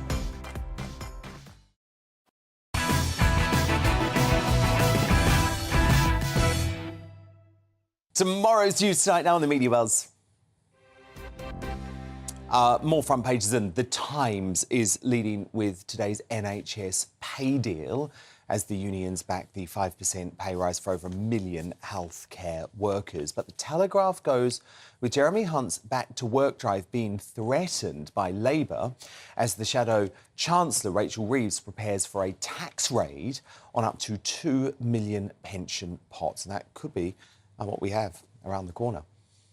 But my superstar panel, back now, the businessman and activist Adam Brooks, the top Tory Sean Bailey, and the author and broadcaster Amy Nicole. Now, the gender ideology debate rages on, but have things taken a more sinister turn when young schoolgirls are being put at risk in the same-sex spaces? Furious parents have slammed a secondary school in Coventry for its raft of unisex toilets, which they claim is allowing young boys to photograph and film girls in the cubicles. One teenage girl was injured when a male classmate allegedly kicked down a toilet door while she was inside. Now, bosses at Caluden Castle School say every cubicle has a working lock, but parents insist students are continually breaking them off. One worried mum of a 13-year-old girl at the school said the boys go in and take photos of the girls, kick the doors down, and there are no locks on the doors, so they are going over to the cubicles to take photos and videos, which is a massive concern. So does woke inclusivity and gender ideology endanger the safety of not only women, but now vulnerable young girls at school, Amy Nicole? Well, no, because by law, schools have to have boys' toilet, girls' toilet, and then they can have unisex toilets also. Unisex toilets were predominantly brought in to combat bullying, which was happening in single-sex toilets. And in this case, the trouble is with a bully, a horrible boy, and I would be more concerned. But it wouldn't be able to happen, would it, if there weren't? What, you don't think he'd go in toilet? a different toilet? Like, he wouldn't go into the girls' toilet. The problem is, but you must understand, that bullying at school is a terrible thing. Yeah, and that's what this is. Bullying at school is a terrible thing. But you must understand that there are particular vulnerabilities in certain spaces at schools, being toilets and being gymnasium changing rooms, because that is where the female students take off their clothes. By law, they still have those spaces. However, we now also sometimes have unisex toilets as well. This is the problem here is with that boy's behaviour, and actually the fact that a boy would want to do that type of violence to a girl is a thing we need to address, the behaviour of boys in our schools, rather than a unisex toilet. It feels like these unisex toilets are becoming an issue. I've got to say, I agree with Amy. First and foremost, the fact that they're unisex toilets don't excuse the behaviour of these boys. It is very bad behaviour. Absolutely not, and they must be dealt with by the school. And they must be dealt with harshly, because it feels like a misogynistic attack, and it leads me to believe no matter where these girls were in relation to these particular boys, they wouldn't be safe, so that needs to be fixed. Having said that, I think unisex toilets send a message about safe space for women. Now, being in the toilets is a vulnerable space, and I personally don't like sharing the toilets with women. I'm pretty sure they don't want to share with me. We don't. Exactly. So I think actually we shouldn't have unisex toilets. We should separate the sexes at that point. But have unisex toilets as well? Like, why not give people that choice? But Adam Brooks had a school. It's just like, why take the risk just to be You ask, again, how many times I've got 2 daughters. You ask 1 million fathers of young daughters whether they would rather the school have separated toilets or unisex toilets. And I'm telling you, 99.9% of fathers will say, I'd rather them have their own toilets. That's for a reason. It's not just safety, it's about feeling comfortable, women feeling comfortable, girls feeling comfortable. I've been in enough places with unisex toilets and spoken to women colleagues or women friends or family members, they do not feel comfortable in those toilets. It's things, toilet noises are not nice. We all do that, but you don't want to hear someone of the opposite sex, especially, you know... I've got to say, I've just taken your survey as a father, and I agree with you. But the key thing, sorry to interrupt you, is when particularly young girls, school-age girls, are dealing with their periods for the first time. They don't want to be That's near what I mean. boys. To me, However, I'm a parent to a son, and I would hope that my son would never behave like that. If this happened in the 60s, it would happen in the 60s, the 70s if we'd mixed toilets then. It's young boys, it's inexcusable, you can't excuse it, and I'm but not. it is going to happen. But it's going to happen with teenage boys. And with those hormones. But again, Dan, less than 1% of the population identify as trans or... Far less than 1%, yeah. Far less than 1%. Why are 99 point whatever percent having to change their ways? And why are agendas or policies being forced upon the 99 point... to accommodate less than 1%? Because this was brought in because of bullying, and there's so much stuff that goes on in girls' toilets. Well, I think a lot of this is about woke. Basically, children can't behave in toilets. That's But look, the issue. I had to talk about the SNP tonight, so let me move on, because when the SNP were forced to announce today that their membership figures had dropped by a third, they probably thought they were over the worst of it. But step up, useless Yusuf. So the party machine's choice to succeed Scheming Sturgeon was visiting the Association of Ukrainians of Great Britain. And in conversation with a group of women who fled the war, Humza decided to try and break the ice this way. So one question I have is, where are all the men? One question I have is, where are all the men? Where are all the men? That's meant to be the next First Minister of Scotland, folks. Interviewed after, useless Yusuf said they, of course, were rightly saying to me that for many of them, their families are not able to make it. I don't think any of the women were at all offended or upset. I mean, Sean Bailey, this bloke is a dream. He's a gift to the Tories and the Labour Party if he gets elected. I've got to say, he is absolutely not up to this job. No. Which one of them is, though? The SNP will miss Nicola Sturgeon so much when they realise... And they missed out on what I believe was a far better candidate. Yeah, and by the way, their membership figures, this is what I love. The Scottish people, right, on the whole, they're good, honest people. And their membership figures have slumped so much. Do you know why, Amy? Do you know why? Because go woke, go broke. The SNP membership, a third of them, since Nicola Sturgeon went down this ridiculous path of trans extremism, have said, we don't want to be a member of your party Is it not anymore, since she Scheming left? Sturgeon.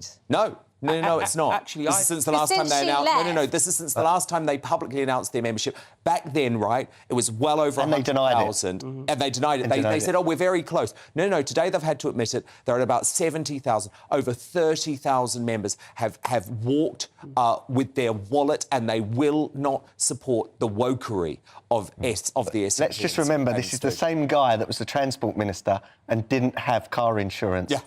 He's an idiot. Yeah, but he's an idiot. He would be a gift to those of us like me. Is he the one who that support fell the off union. the... And he fell off the scooter, which I played a lot. It'd be a gift to Labour as well, that's the only thing. Big gift to Labour. The real thing is that the Scottish Labour Party will be excited Of about course, but look, at the end of the day, a Labour government, clearly a very bad thing for this country, but we have to keep the union together. So putting this absolute clown in as the leader of the SNP there's someone that you would be great. dislike more than the Labour Party. Absolutely, there is. Can't we keep playing the scooter meme? Yeah, I'll play it again next week. Their membership, actually, I think, took a hit when they wouldn't allow the other candidate, her name escapes me, I'm sorry. Kate Forbes. To have her own opinions in the world. Well, they were outdated. Yeah, that's in your opinion. Well, that's in your opinion. I think that's in common people decency. in public life should be allowed to have an opinion, and I think that's what wrong.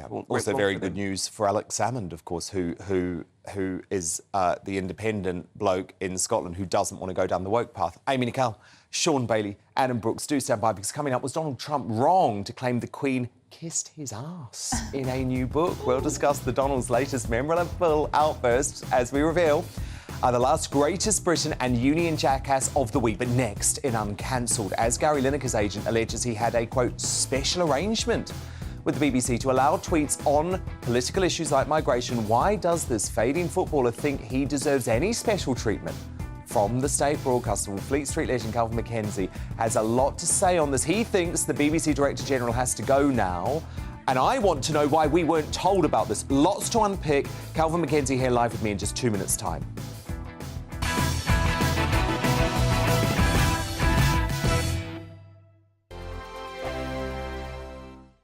First and foremost, I am a GB News fan, and I was before I was working here. Just love the fact that we're asking the questions that a lot of establishment media won't ask. With a bit of a twist, we not only want to inform you, but we want to keep you entertained. It's worth the drive because you get in and the team's all ready and waiting, they're itching to go, and it's a proper little family. GB News is the people's channel. It's the audience that makes the programme sing. We're giving our viewers and our listeners a voice. I see the thousands of your letters, tweets, emails, you name it, coming in. Britain is broken. How on earth did we get into this mess? But more importantly, how do we get out of it? The establishment had their chance. Now we're here to represent you. It's time for something different. It's time for GB News. I'm very patriotic. I believe in Britain. Our best days lie ahead. Britain's watching. Britain's watching. Join us here on GB News. The people's channel. Britain's news channel. Monday to Thursday, 9 p.m. till 11 p.m. Join me, Dan Wootton. I'll bring you the sharpest takes and hottest debates. Do you not believe in prison? I don't believe in prisons. I'm completely stunned. I guarantee you there'll be no spin, no bias, no censorship. I actually was personally quite offended by it. And no reason to go to bed. So I guess they've always been quite woke. That's Dan Wootton tonight on TV, radio and online. Monday to Thursday from 9 p.m. till 11 p.m. on GB News. The People's Channel, Britain's news channel. I'm Simon Evans. Join me on GB News for Headliners at 11 p.m. What's the scoop? I'll be joined by two of the country's top comedians. That's right. As we take a look at tomorrow's newspapers tonight. We're going to get into trouble. If it's a big story, we'll be covering it. Spill some tea on him. There we go. But we'll also have some fun. I wouldn't stick up a bank. My father didn't love me. So anyway. Headliners every night from 11 on GB News, the People's Channel, Britain's news channel.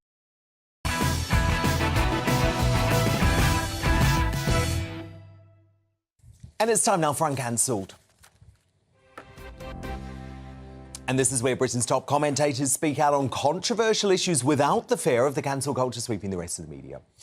Now, Gary Lineker's agent published a snivelling column yesterday defending the disgraced BBC presenter over his disgusting Nazi bub, and of all places, you guessed it, the lefty rag, the New Statesman.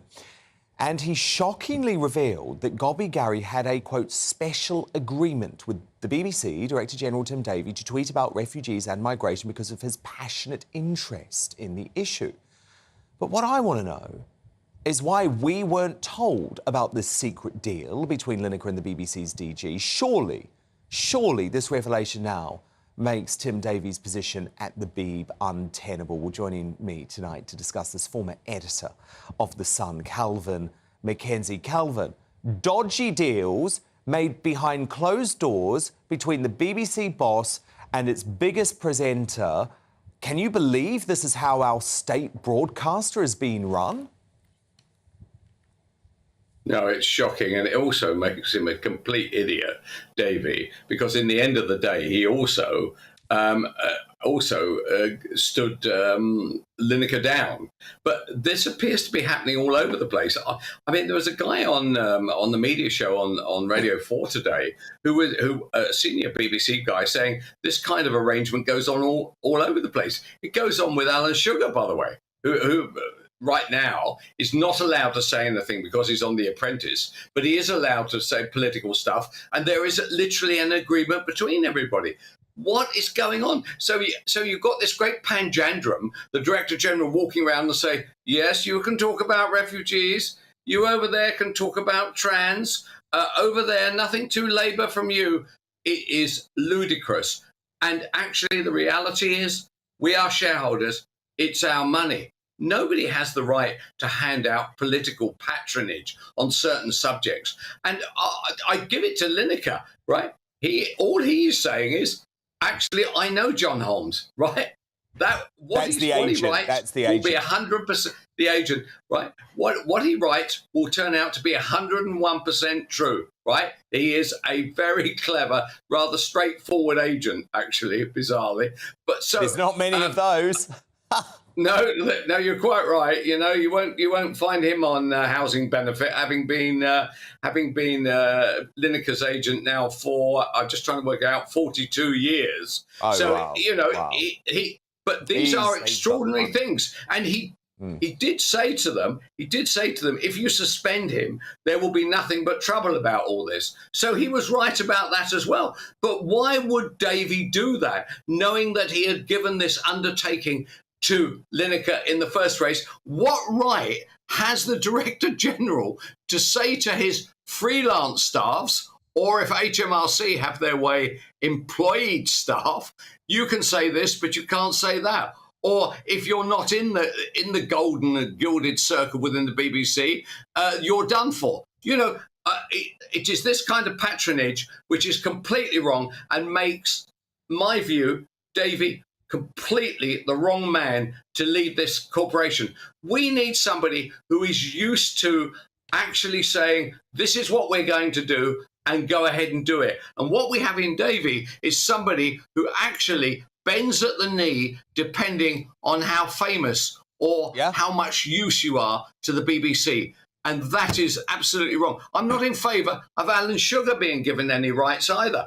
I'm sure there's lots of people who could do The Apprentice just as well as Alan Sugar. I've got nothing against him. I am against the idea that that there is a Director General of our country on 3 billion of our revenues going round to people and saying, you can say this, you can't say that. It's ridiculous. Exactly. You want to work for the BBC, you can't express your political opinions. It's as basic as that. But what I find so naive here from Tim Davey is that he thought, oh, it's OK to let Lineker tweet about migration because he's passionate about it. Calvin, it's possibly the most divisive political issue of the decade. It may well determine who wins the next general election. The bloke must be stupid. I think he is clearly out of his depth. After all, he was considered a safe pair of hands because he came from the commercial side of the BBC. Actually, he's turned out to be an unsafe pair of hands. And what also worries me is there must have been colleagues. In fact, I know there's colleagues because on the media show today, the guy admitted it, right? There are colleagues out there who all know that these undertakings and these gifts from above have been handed out. So there's a kind of mafia running the thing, saying, do you think you ought to be able to say to Emily Maitlis, let her talk about that issue involving trees being cut down in her road? She feels very strongly about it. Or the Lineker position. Lineker is a disaster for the BBC. It's disaster for people like you and I, and for a lot of the country. And Davey was responsible for it. The fact that Lineker feels strongly about something, so what? We all feel strongly about something. But the difference is ordinary people are not paying your wages or mine. Absolutely. And Davey said that impartiality was going to be the central part of his reign. Well, he's failed now, so he's got to go. Calvin McKenzie, we will speak Monday night. Thank you, Calvin. Have a brilliant weekend. But it's time now to reveal today's greatest Briton and Union jackass. My superstar panel return. Adam Brooks, who is your GB nominee? My GB nominee is Liam Gallagher for calling out and demanding the banning of trophy hunting and the importation of related things. Killing animals for fun is abhorrent and disgusting, in my view. Can't stand Liam Gallagher, but that's a story for another day. Sean Bailey, your nominee? My nominee for Great Britain is Lucy, winner of Channel 4's The Piano. Watching her play Debussy was absolutely awe-inspiring because she is blind and neurodivergent. This hasn't stopped her mastering her craft. She played a piece in the final that's very hard to master. Shall we have a little look at this piece?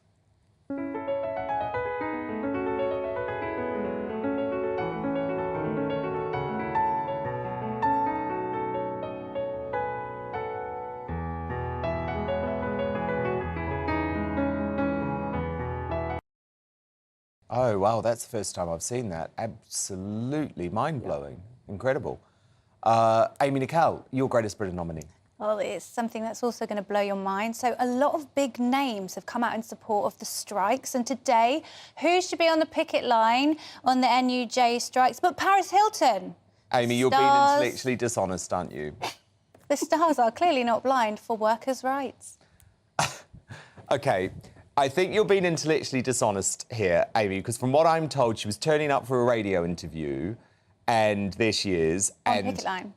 The strikers just happened to be there, and the union put technically, she has put it up on picket their line. Twitter page. So can we just be honest about it? She's not really All supporting right, the strike. Paris Hilton was coincidentally bumped into the NUJ picket line, and I found it quite funny. OK, that's not a winner. But look, I've got to go with Sean and Lucy, the winner of BBC's The Piano. To be blind, autistic, and play like that, what a superb talent. Yeah. Adam Brooks, your Union Jackass nominee. Mine is the egotistical Mayor of London, Sadiq Khan, for his hypocritical tweets criticising the government for costing people, for hitting people in the pockets, when his ULEZ expansion is doing just that. It's unnecessary and it should be scrapped. Yeah, it really should be. Sean Bailey, who ran very close, didn't you, Sean, to be the Mayor of London? You could have been. Who's your nominee? My nominee is TikTok. It's been banned from government officials' phones because it's a security risk, but also should be banned from the phones of our children. Lots of the content on there is anti-West, anti-us, and certainly anti-American. And I think if it's not good enough for government phones, it's not good enough for your child's phone. And Amy Nicole, your nominee? Well, following perhaps in the footsteps of Prince Harry, maybe vying to outsell his fiction book, it's Donald Trump, who is selling his book for £89 per copy and has mentioned in it that when he met our late great Queen, she kissed his ass. That's terrible. Amy, yeah, what did you make of that? Typical Donald Trump, really, but. He is absolutely... I'm not looking forward to reading that book, but it should be interesting. He's done a bit of a Prince Harry there, hasn't he? Yeah, So he really has. He's literally listed all the people... I thought it'd be interesting to ask you how you feel about it, though, Dan, because, you know, you had a bit of an issue when Prince Harry dished the dirt. So how do you feel about Donald doing it? Oh, do you know what? I want to see the letters, but I don't think it's cool. I don't think it's a cool thing to do. Wow, thank you so much. I've moved to end the week. Thank you so much for my company. Who am I going to choose? Sadiq Khan. Of course, it's going to be Sadiq Khan. Thank you so much for your company all week. Thank you to Amy Nicole, Sean Bailey and Adam Brooks too. I am back Monday night at 9 p.m. Have a brilliant weekend. Headliners is next. Good night.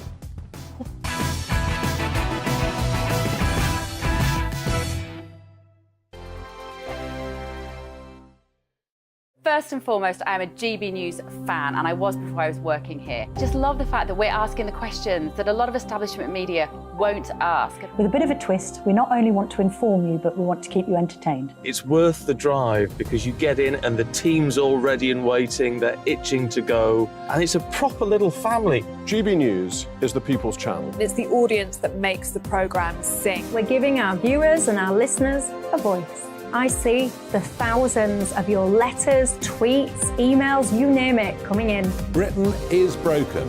How on earth did we get into this mess? But more importantly, how do we get out of it? The establishment had their chance. Now we're here to represent you. It's time for something different. It's time for GB News. I'm very patriotic. I believe in Britain. Our best days lie ahead. Britain's watching. Britain's watching. Join us here on GB News. The people's channel. Britain's news channel.